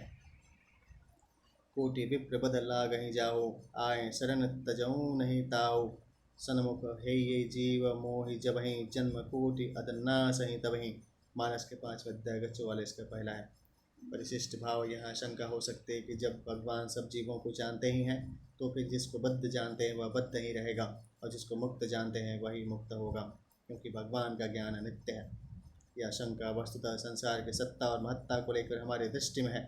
वास्तव में भगवान और महात्मा दोनों के ही दृष्टि में संसार नहीं है, प्रत्युत केवल भगवान ही है। वासुदेव सर्वम। हमने ही अहम के कारण संसार को सत्ता और महत्ता दे रखी है, इसलिए भगवान हमारी भाषा में भूत भविष्य वर्तमान की बात कहते हैं। अगर वे हमारी भाषा में नहीं बोलेंगे तो हम समझेंगे कैसे? जैसे हमें अंग्रेजी भाषा सिखाने वाला अगर अंग्रेजी भाषा में ही बोले तो हम अंग्रेजी सीख ही नहीं सकेंगे। भगवान का ज्ञान नित्य है, सब कुछ भगवान के ज्ञान के अंतर्गत है, उनके ज्ञान से बाहर कुछ भी नहीं है। भगवान के ज्ञान में उनके सिवाय कुछ नहीं है। मत्त परतरम नान्यत किंचिदस्ति। गीता के 7वें अध्याय का 7वां। जीव ने ही अहम के कारण अज्ञान से जगत को धारण कर रखा है। ययेदम धारते जगत। गीता के 7वें अध्याय का 5वां। अतः बंधन और मोक्ष जीव के ही बनाए हुए हैं। तत्व से न बंधन है न मोक्ष है, किंतु केवल परमात्मा ही है। 2 बार चपद देने का तात्पर्य है कि कोई भी काल अस्थायी नहीं है, न भूतकाल सदा रहता है, न वर्तमान सदा रहता है और न भविष्य सदा रहता है, पर भगवान सदा रहते हैं। न निरोधो न चोत्पत्तिर्न बद्धो न च साधक न मोक्षुर्न वै मुक्त इत्येषां परमार्थता। आत्मोपनिषद 31 है। न प्रलय है और न उत्पत्ति है, न बद्ध है और न साधक है, न मोक्षु है और न मुक्त है। यही परमार्थता अर्थात वास्तविक तत्व है। जैसे भूतकाल और भविष्य काल अभी नहीं है, ऐसे ही वर्तमान काल भी नहीं है। भूतकाल और भविष्य काल की संधि को ही वर्तमान काल कह देते हैं। पाणिनि व्याकरण का एक सूत्र है, वर्तमान सामीप्य वर्तमान बद्धा। विश्वविद्यालय का तीसरे का 131, अर्थात वर्तमान सामीप्य भी वर्तमान की तरह होता है। जैसे भूतकाल को लेकर कहते हैं कि मैं अभी आया हूँ, भविष्य काल को लेकर कहते हैं कि मैं अभी जा रहा हूँ, यह वर्तमान सामीप्य है। वास्तव में वर्तमान सामीप्य को ही वर्तमान काल कह देते हैं। अगर वर्तमान काल वास्तव में होता तो वह कभी भूतकाल में परिणत नहीं होता। वास्तव में काल वर्तमान नहीं है, प्रत्युत भगवान ही वर्तमान है। तात्पर्य है कि जो प्रतिक्षण बदलता है वह वर्तमान नहीं है, प्रत्युत जो कभी नहीं बदलता वही वर्तमान है। इसलिए भगवान ने श्लोक के आरंभ में वर्तमान क्रिया दी है, वेदाहम, मैं जानता हूँ। भगवान भूत भविष्य और वर्तमान सब में सदा वर्तमान है, पर भगवान में न भूत है, न भविष्य है और न वर्तमान है। भगवान का वर्तमान अपना काल के अधीन नहीं है, क्योंकि भगवान कालातीत हैं। काल न भगवान की दृष्टि में है न महात्मा की दृष्टि में है। ध्यान श्री विष्णु भगवान की जय। ओम ऐं ह्रीं क्लीं चामुण्डाय विच्चै। ओम ग्लौं हुं क्लीं जुं सज्ज्वालय ज्वालय ज्वल ज्वल प्रज्वल प्रज्वल। ऐं ह्रीं क्लीं चामुण्डाय विच्चै ज्वल हुं शं लं चं फट् स्वाहा। ओम भूर्भुवस्वः तत्सवितुर्वरेण्यं भर्गो देवस्य धीमहि धियो यो न प्रचोदयात्। कर्पूरगौरं करुणावतारं संसारसारं भुजगेन्द्रहारं सदा वसन्तं हृदयारविन्दो भवानी सहितं नमामि। ध्यान श्री विष्णु भगवान की जय।